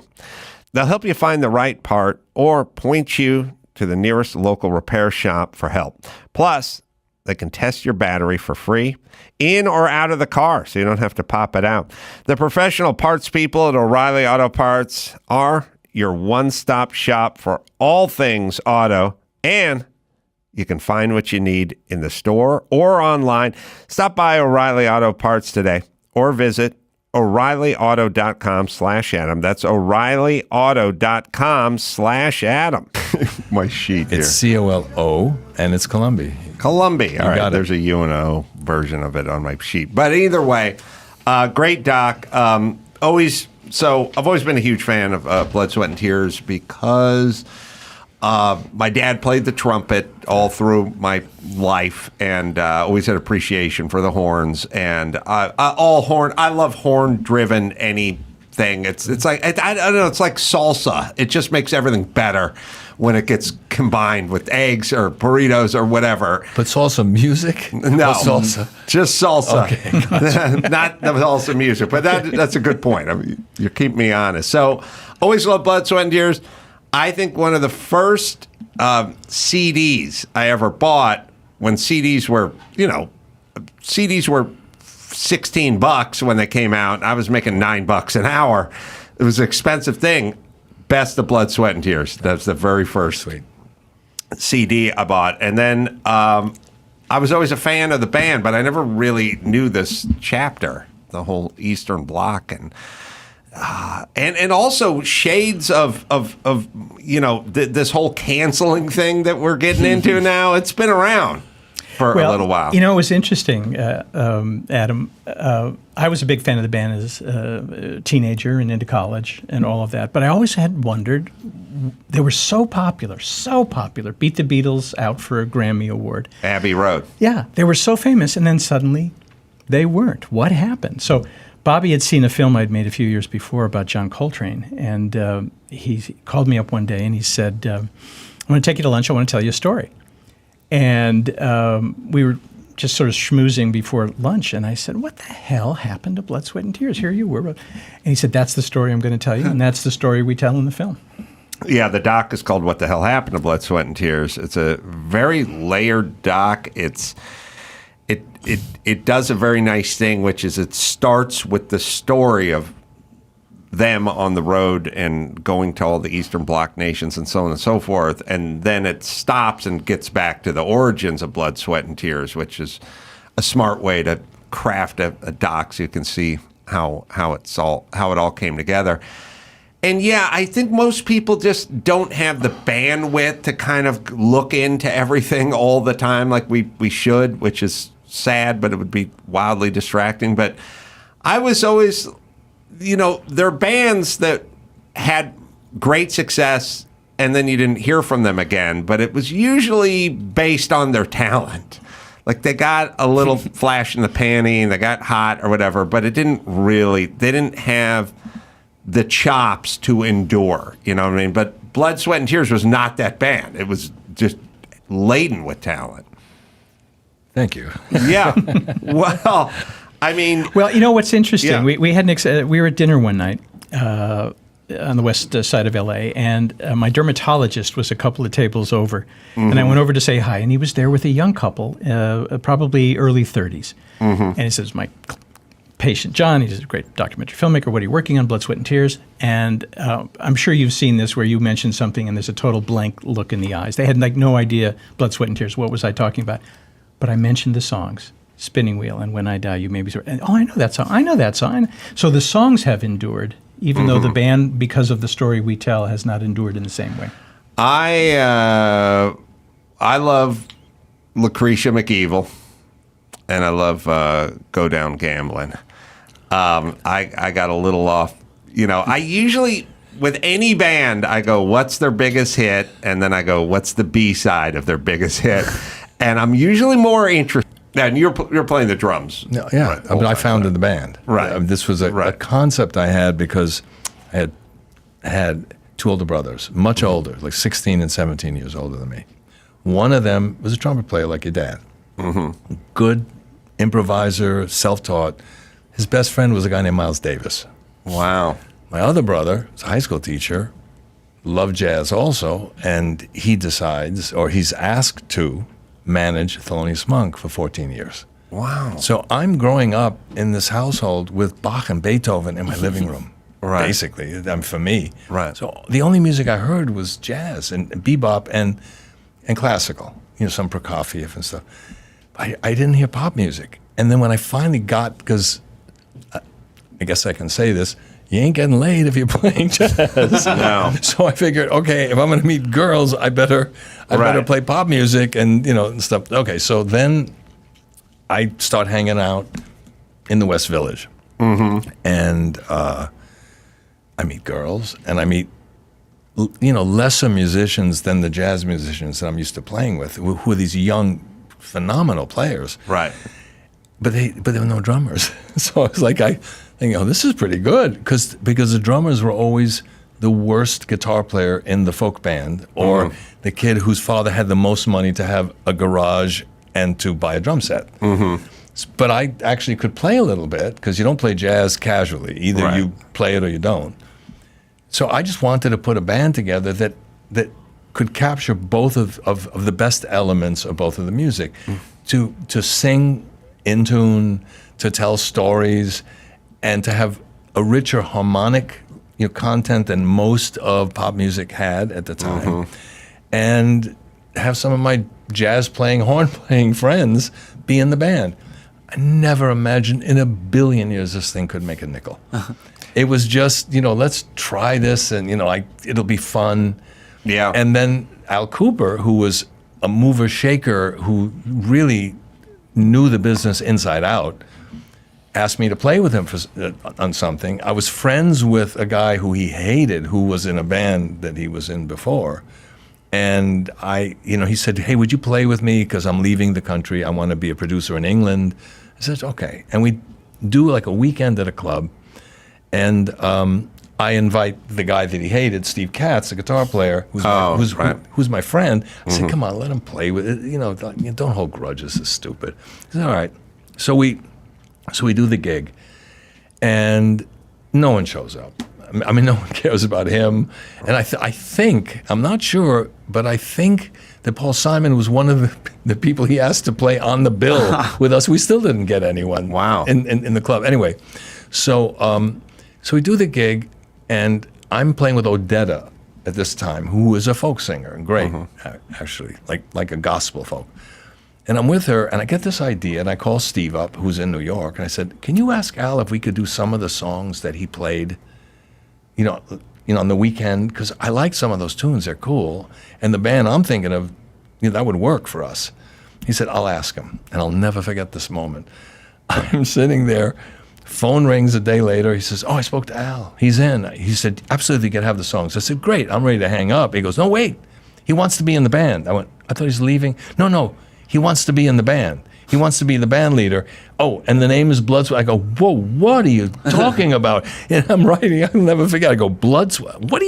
That's Churchill. What are you dealing with here? He goes, no, he wants to be, he's all energetic and he loves the idea. And I went, okay, but I had some trepidations because I didn't think he was a great singer. He didn't have the chops. He didn't have the chops. And he played organ, but not on the level of the people I'm used to having played with. Yeah. So we did it for a year. Yeah.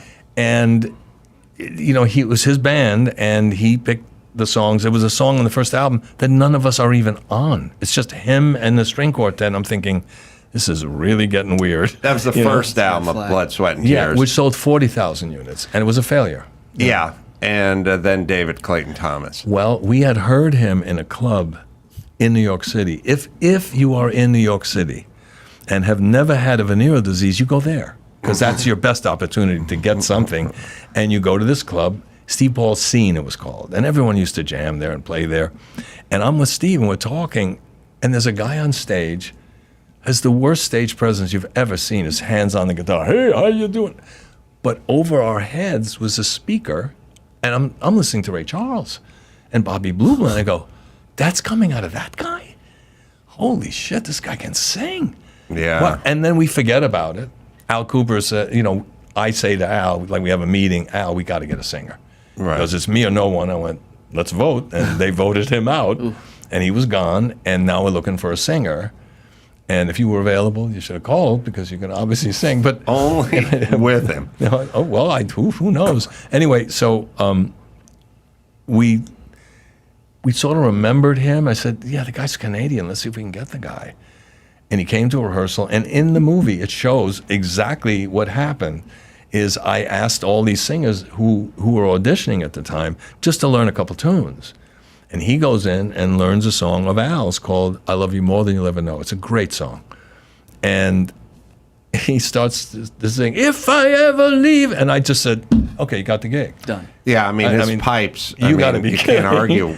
And because we needed that strength with the horn section. Yes. We needed that. You can't have like a wimpy thing. So the story's, interesting story. So he's Canadian.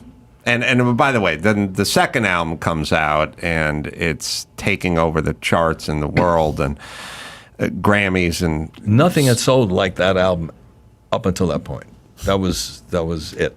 I mean, Clive Davis, who I spoke to about a week and a half ago, we were talking about different things. He said, no, that outsold everything before it. Yeah, Nothing it was everywhere. Yeah. Had so many hits on it, and was also so new that it had everything. It had everything. And also look at its potential demographic is an 80-year-old man, like a 13-year-old girl. Yeah. black, white. We were on the R&B charts with God Bless the Child. It was soaring up the charts until someone said, they're white.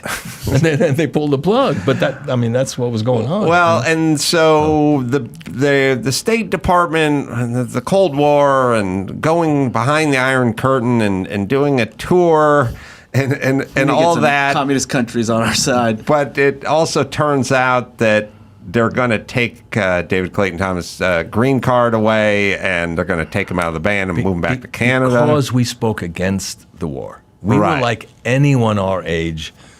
Obvious that Nixon was a crook. Obvious the war was insane. Kent State and everything else. Yeah, it was all going on. Yeah, right. And so in order to keep your lead singer, who is lightning in a bottle, in the band and in the United States, the band agrees to do this tour of these iron bloc states and abroad. So let's pick it up from there. Sure.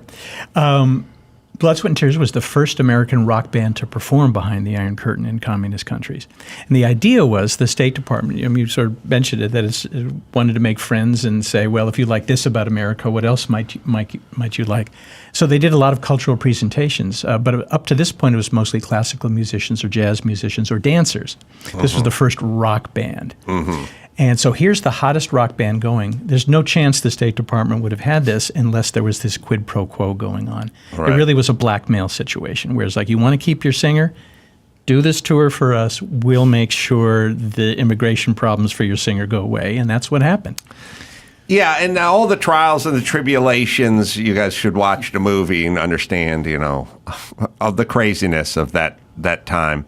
And still going on today in many different ways. But to me, the more interesting part of the story even is when you guys got back and how guys like Abby Hoffman and others. And the reason that struck a chord in me is, I thought Abby Hoffman was a colossal douchebag. But also, I was like, oh, yeah, we just did this with COVID. Like, with the same asshole agitators trying to get everyone canceled. And people, listened to them. And we've not learned a goddamn thing in 50-some-odd years. And the Russians invading. Right. Here we are. We are 50 years later. 50 years plus, and it's the same story. And then you get into this bizarre realm where you're going, wait a minute, and I have to do it myself. I'm not conservative. I'm an atheist who says marry whoever you want and smoke as much pot as you like. That's me. Yeah. Why am I getting lumped into this anti-vaxxer group or whatever the fuck it is?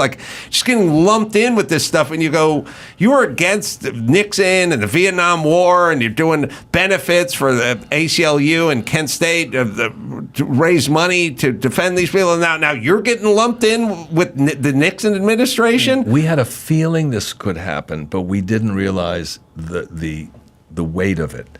When we came back and John found the tape in my, he's a detective. Documentary filmmakers, John in particular. If you're ever having a problem with your wife or anything, you suspect she's cheating, just hire John. Get a documentary crew in there. Absolutely, they'll find out shit you'd never imagine. He's in my house, and he goes, what's that tape? What's this? I go, I don't know. He's on a ladder. He's looking up. What's this tape? I said, I have no idea. It's the audio tape, and I had no idea what it was, of the press conference when we came back from Eastern Europe. Right, at LAX. Yeah, but there was an audio tape, right, and he had stills. So he's able to tell that story, and we were bombarded with questions that you could tell, like the pig-faced singer replied, wait a minute. I don't think he's a fan. Except the thing that makes it That's a little the LA different. Times back then. and Rolling Stone did a hit. Oh, it killed us. They were doing what they've been doing for a long time. But the difference was, today you either get it from the left or from the right. What made this situation unique is Blood, Sweat, and Tears got it from both sides. Both, yeah. The left wing came after him and the right wing came after him. And it was this squeeze play that made things really uncomfortable. Yes, because you can... If one side comes after you, then you just become a hero to the other side, and that'll fill any stadium you decide to do a show at. You don't need the whole country, and you don't even need half the country. But if you got half, your touring dates will be sold out for the rest of eternity. But both sides, and then a kind of a weird smear job. But then what happened after that? Because the doc sort of stopped at that point. Well, the band at that the any momentum we would have had, and the third album, which I love the third album, it had Lucretia. The fourth had Go Down Gamblin'. That's the fourth album. I want to hear a little. And that's actually one of my favorite cuts we ever did. And the reason, because I'm a musical genius, I fucking understand. I think that's everything. the reason. Yeah. But also, as a musician, it's one of the only songs that we've done that was arranged without stopping. Everything we did, break. This one's bing, dong, ding, da, da, da, da. And it was David Clayton Thomas playing guitar. It's the same beat. David Clayton Thomas was playing guitar in the recording. It's his song. That's his song. It's all him. He seems that voice, Al's voice, was never going to get on AM radio. So that was sung by Cats, right? The guitar. Yeah, he did it sometimes in winter. Yes, right. But yeah, if you had David Clayton Thomas, yeah. So I guess my question is, and I know the answer, but the same songs that were radio hits done with Al would not have been radio hits. There are certain singers whose voices, as great as they are, and certainly as songwriters, as amazing as they are, wouldn't make it on AM radio. Joni Mitchell, Laura Nyro. I'll give you a list of people who could write amazing material, but their voices didn't have an AM quality to it. Certain frequencies just didn't carry. So there you have it. So to go to your first question, though, what happened was this horrible cancel culture situation in which the band found themselves, it exacerbated the conflicts between the band members. Mm-hmm. And within 18 months, 3 of them left, then another 3 left, and then Bobby was the only original member left carrying on. Bands have a moment. TV shows have a moment. Movies have a moment where everything is working right for them. Mm-hmm. The reviews are great. Podcasts will come after them. Everything is going right. And one little thing can throw that moment off. But this was a big thing that affected Blood, Sweat, and Tears. And suddenly their moment was over. And it's why you didn't hear about them in the 80s. We also played Las Vegas. Yeah. They came to us and said, do you want to play? Of course, our reaction is, are you nuts? Right. I thought about it. Before rock bands played Las Vegas. No, there were never a rock band. And I thought, or jazz bands, actually. It was all, Steve and Edie and and Frank. You lose your street cred in Vegas. Right. And I know that. And I knew that. But I also knew that our schedule was such that the gig we had after Vegas was the Fillmore East. So we weren't abandoning our fan base at all. It was an opportunity. I thought, and we all sat around and said, what do you think about this? And first of all, are we going to have fun? Oh, my God, are we going to have fun? But beyond that, we'll open the door. If this is successful, all these venues will open the door to some other types of music. We should try it. And we were very successful. It opened the door. And now no one is yelling at anyone who does residencies there. No. U2 is not taking shit because they're playing Vegas. You guys should be getting a cut from the Sphere right now.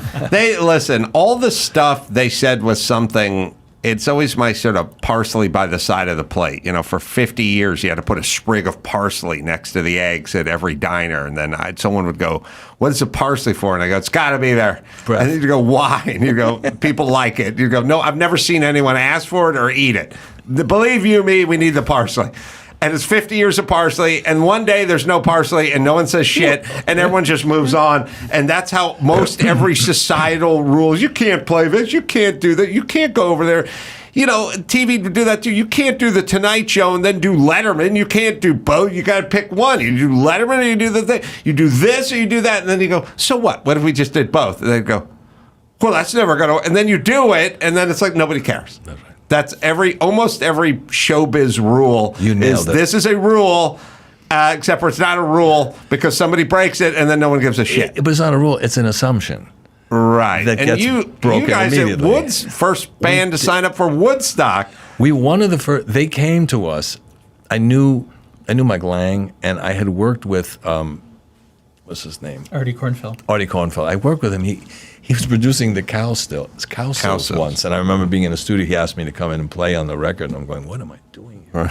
But and he's a very nice guy. And they came to us, Because if we decide as a group to be promoters, and we found an amazing space, a huge venue, and we start with Springsteen and U2 and McCartney and say, we're in, we're probably going to do well. I mean, there are going to be people there. We were that. We were a combination of those groups. So they came to us right away and said, would you do it?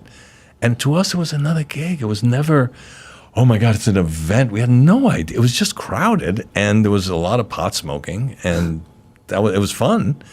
Late at night, and then we went home right away. We drove in and drove home. Where did you go? What day? Where in the set? Who was before you? Who was after you? We were last night, we were supposed to close. Mm-hmm. It was the Sunday night. It had already rained like crazy. Mm-hmm. And the story, if you have time, I'll tell it. I was standing, because it rained so much. I'm standing on planks of wood, and there are cops lining like the backstage area, and people are all coming up to me and say, "Hey man, you want some pot?" And I wasn't a big pot smoker, and I went, "No, I'm cool." And I'm looking at the police, going, "Oh my God, what?" And they're looking palms up, like, "It's cool, right. you can do whatever you need to do, because we're not going to arrest 400,000 people." Right. And just because I could, when in Rome, I said, "You know what? Yeah." And I'm puffing, I'm not doing that. I'm just puffing away at the thing. I'm nervous. I'm waiting. They're an hour and a half late, and I'm standing on this plank of wood, and they keep giving me these joints. I'm going, "No, it's okay." Okay, fine. I look at the cop. Go ahead. Now it's time to go on. And our road manager, this is what I see. And he's coming towards me, and he just goes, "You're on." And I went, something is wrong with me. And I sit behind the drums, and I just tap the snare. It goes, and then, and I go, I'm thinking, I'm really good. I'm really good at this. And it was a gig, and we went home. We had no inkling other than it was really crowded, and they had, knocked over the fences. But they didn't film your set. There was a reason for that, because we were the headliners, as was Janis Joplin, who you also don't see in the movie. Right. As was the band, I think. The band, because Albert Grossman was managing those acts. He was standing next to our kind of a newbie manager who idolized Albert Grossman, who was a brilliant manager.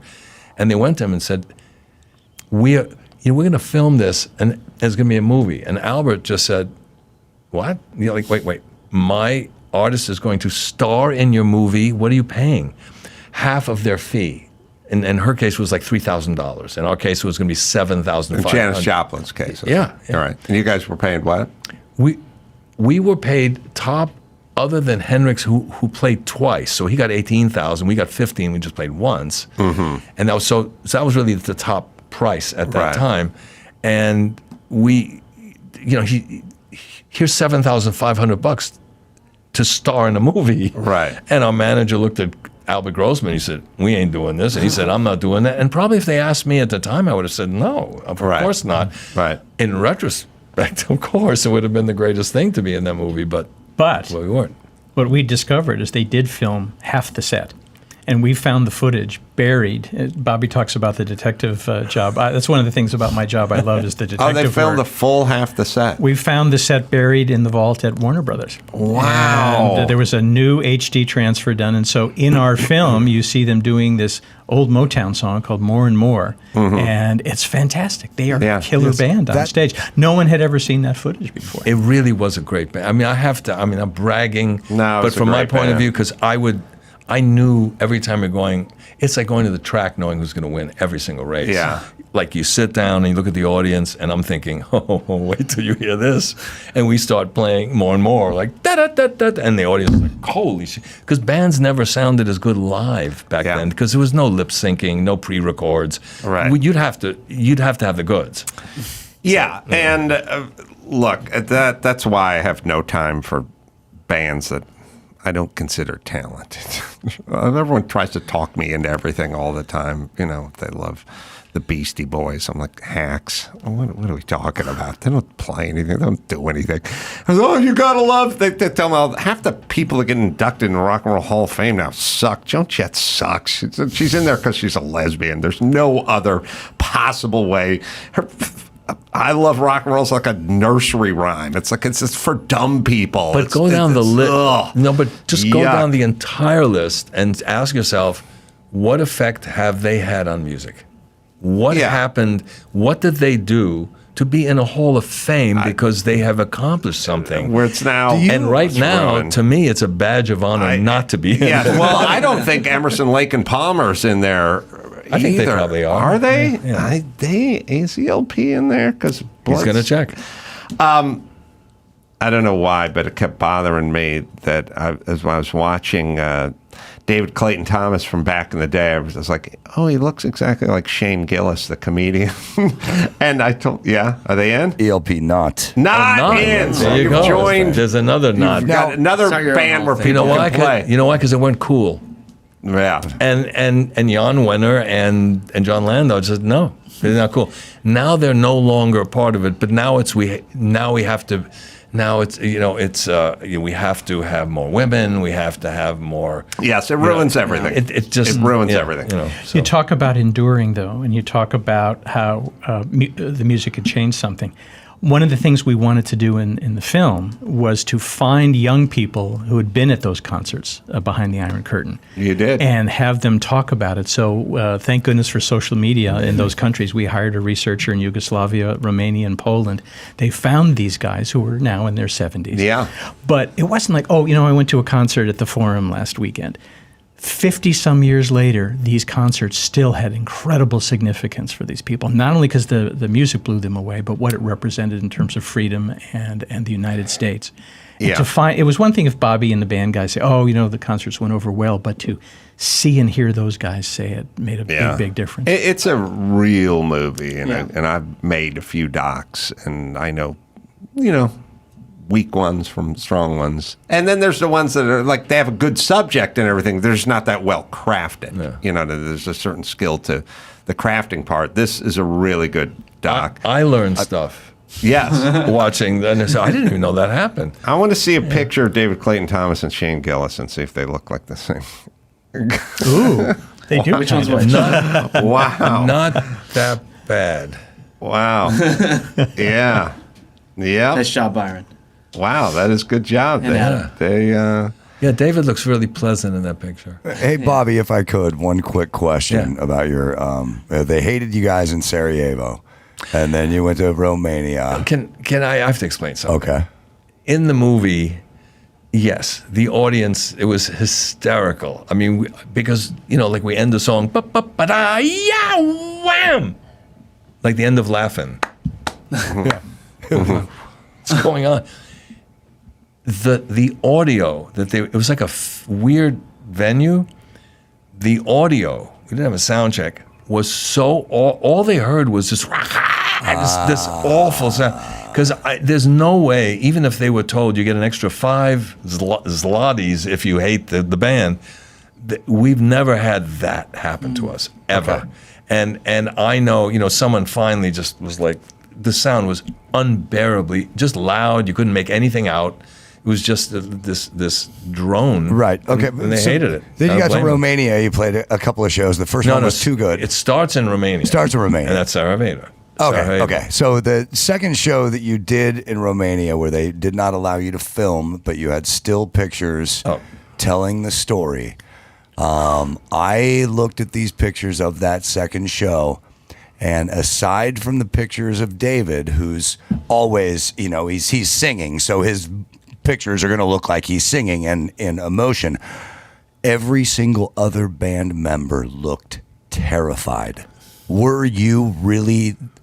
I wasn't, because I think I was an idiot. That's the only explanation I have. With the other guys, point. did you talk about that? Because some of these pictures, you guys look terrified. This band was not a band that would say, let's get a position on Nixon. Let's have a position. We're just musos, man. We're just a bunch of musicians trying to figure out what's the best way we can do this. How do we play this? How can we make the song better? That was our meetings. Our concern was always that. When we went to Romania, we knew the second we landed, something's real different about this job. And it was horrifying. Every member of the band had his own experience, which is what John, found, and I'm learning about all these things that happened that I was not aware of because I was in my world. But there was a kid, a draftsman, a 27-year-old draftsman. I'll never forget this. And the kid kind of signals me like he'd like to talk to me. And I'm going, how you doing? And he's like real nervous to talk to me. Apparently, in Romania, if you talk to an American, you have to go to the authorities and tell them, an American spoke to me. Because if you don't turn them in, if you don't say it, your mother probably will turn you in. Right. This was the level of paranoia, and the guy would never talk to. He said, no, wait. So finally we go to a zoo in the country, and we're in the woods, and he's looking around for and he finally opens up, can you get me photographs of what the draftsmen use in America? I guess just that, just what they have. And I went, yeah, I'll do my best. I'll get it to you. Thank you. He was afraid to ask that question. Wow. Yeah, and part of the theme is and again, going back, because it's going on now. We sit around and we go, do you know the oppression and the racism and the xenophobia and women's rights and stuff? It's like, travel around the world and see how they're treating the ladies. I got a call from the New York Post after that press conference. We got home from a woman. I used to read the Post because the sports were great. And it came out in the afternoon, and you could read it without folding it 19 times. It was a great paper. So I got the Post. And anyway, I was getting the Post all the time, and I got a call from a woman saying, I write for the Post. I'd like to speak to you about the trip that you just went. And I just went through everything. It's all the negativity. And I said, I'll tell you what. Do you have any travel budget? She said, what do you mean? I said, do you know how cheap it is to go over there? It's nothing. Go over there. Go to these countries. Spend a couple of days. Come back. Let's sit down and talk. I would love to have that conversation after you see what I saw. She goes, great. Next day, it's a complete article she writes with quotes that I never gave her. It's a complete article. I'm reading this going, this is the woman I never spoke to. It's good to know nothing is new. Yeah, right. That I've learned. All right, gentlemen, it's a really great doc. What the hell happened to Blood, Sweat, and Tears? And you should watch the doc, and it's available for rent, or you can own it on cable, satellite, digital platforms.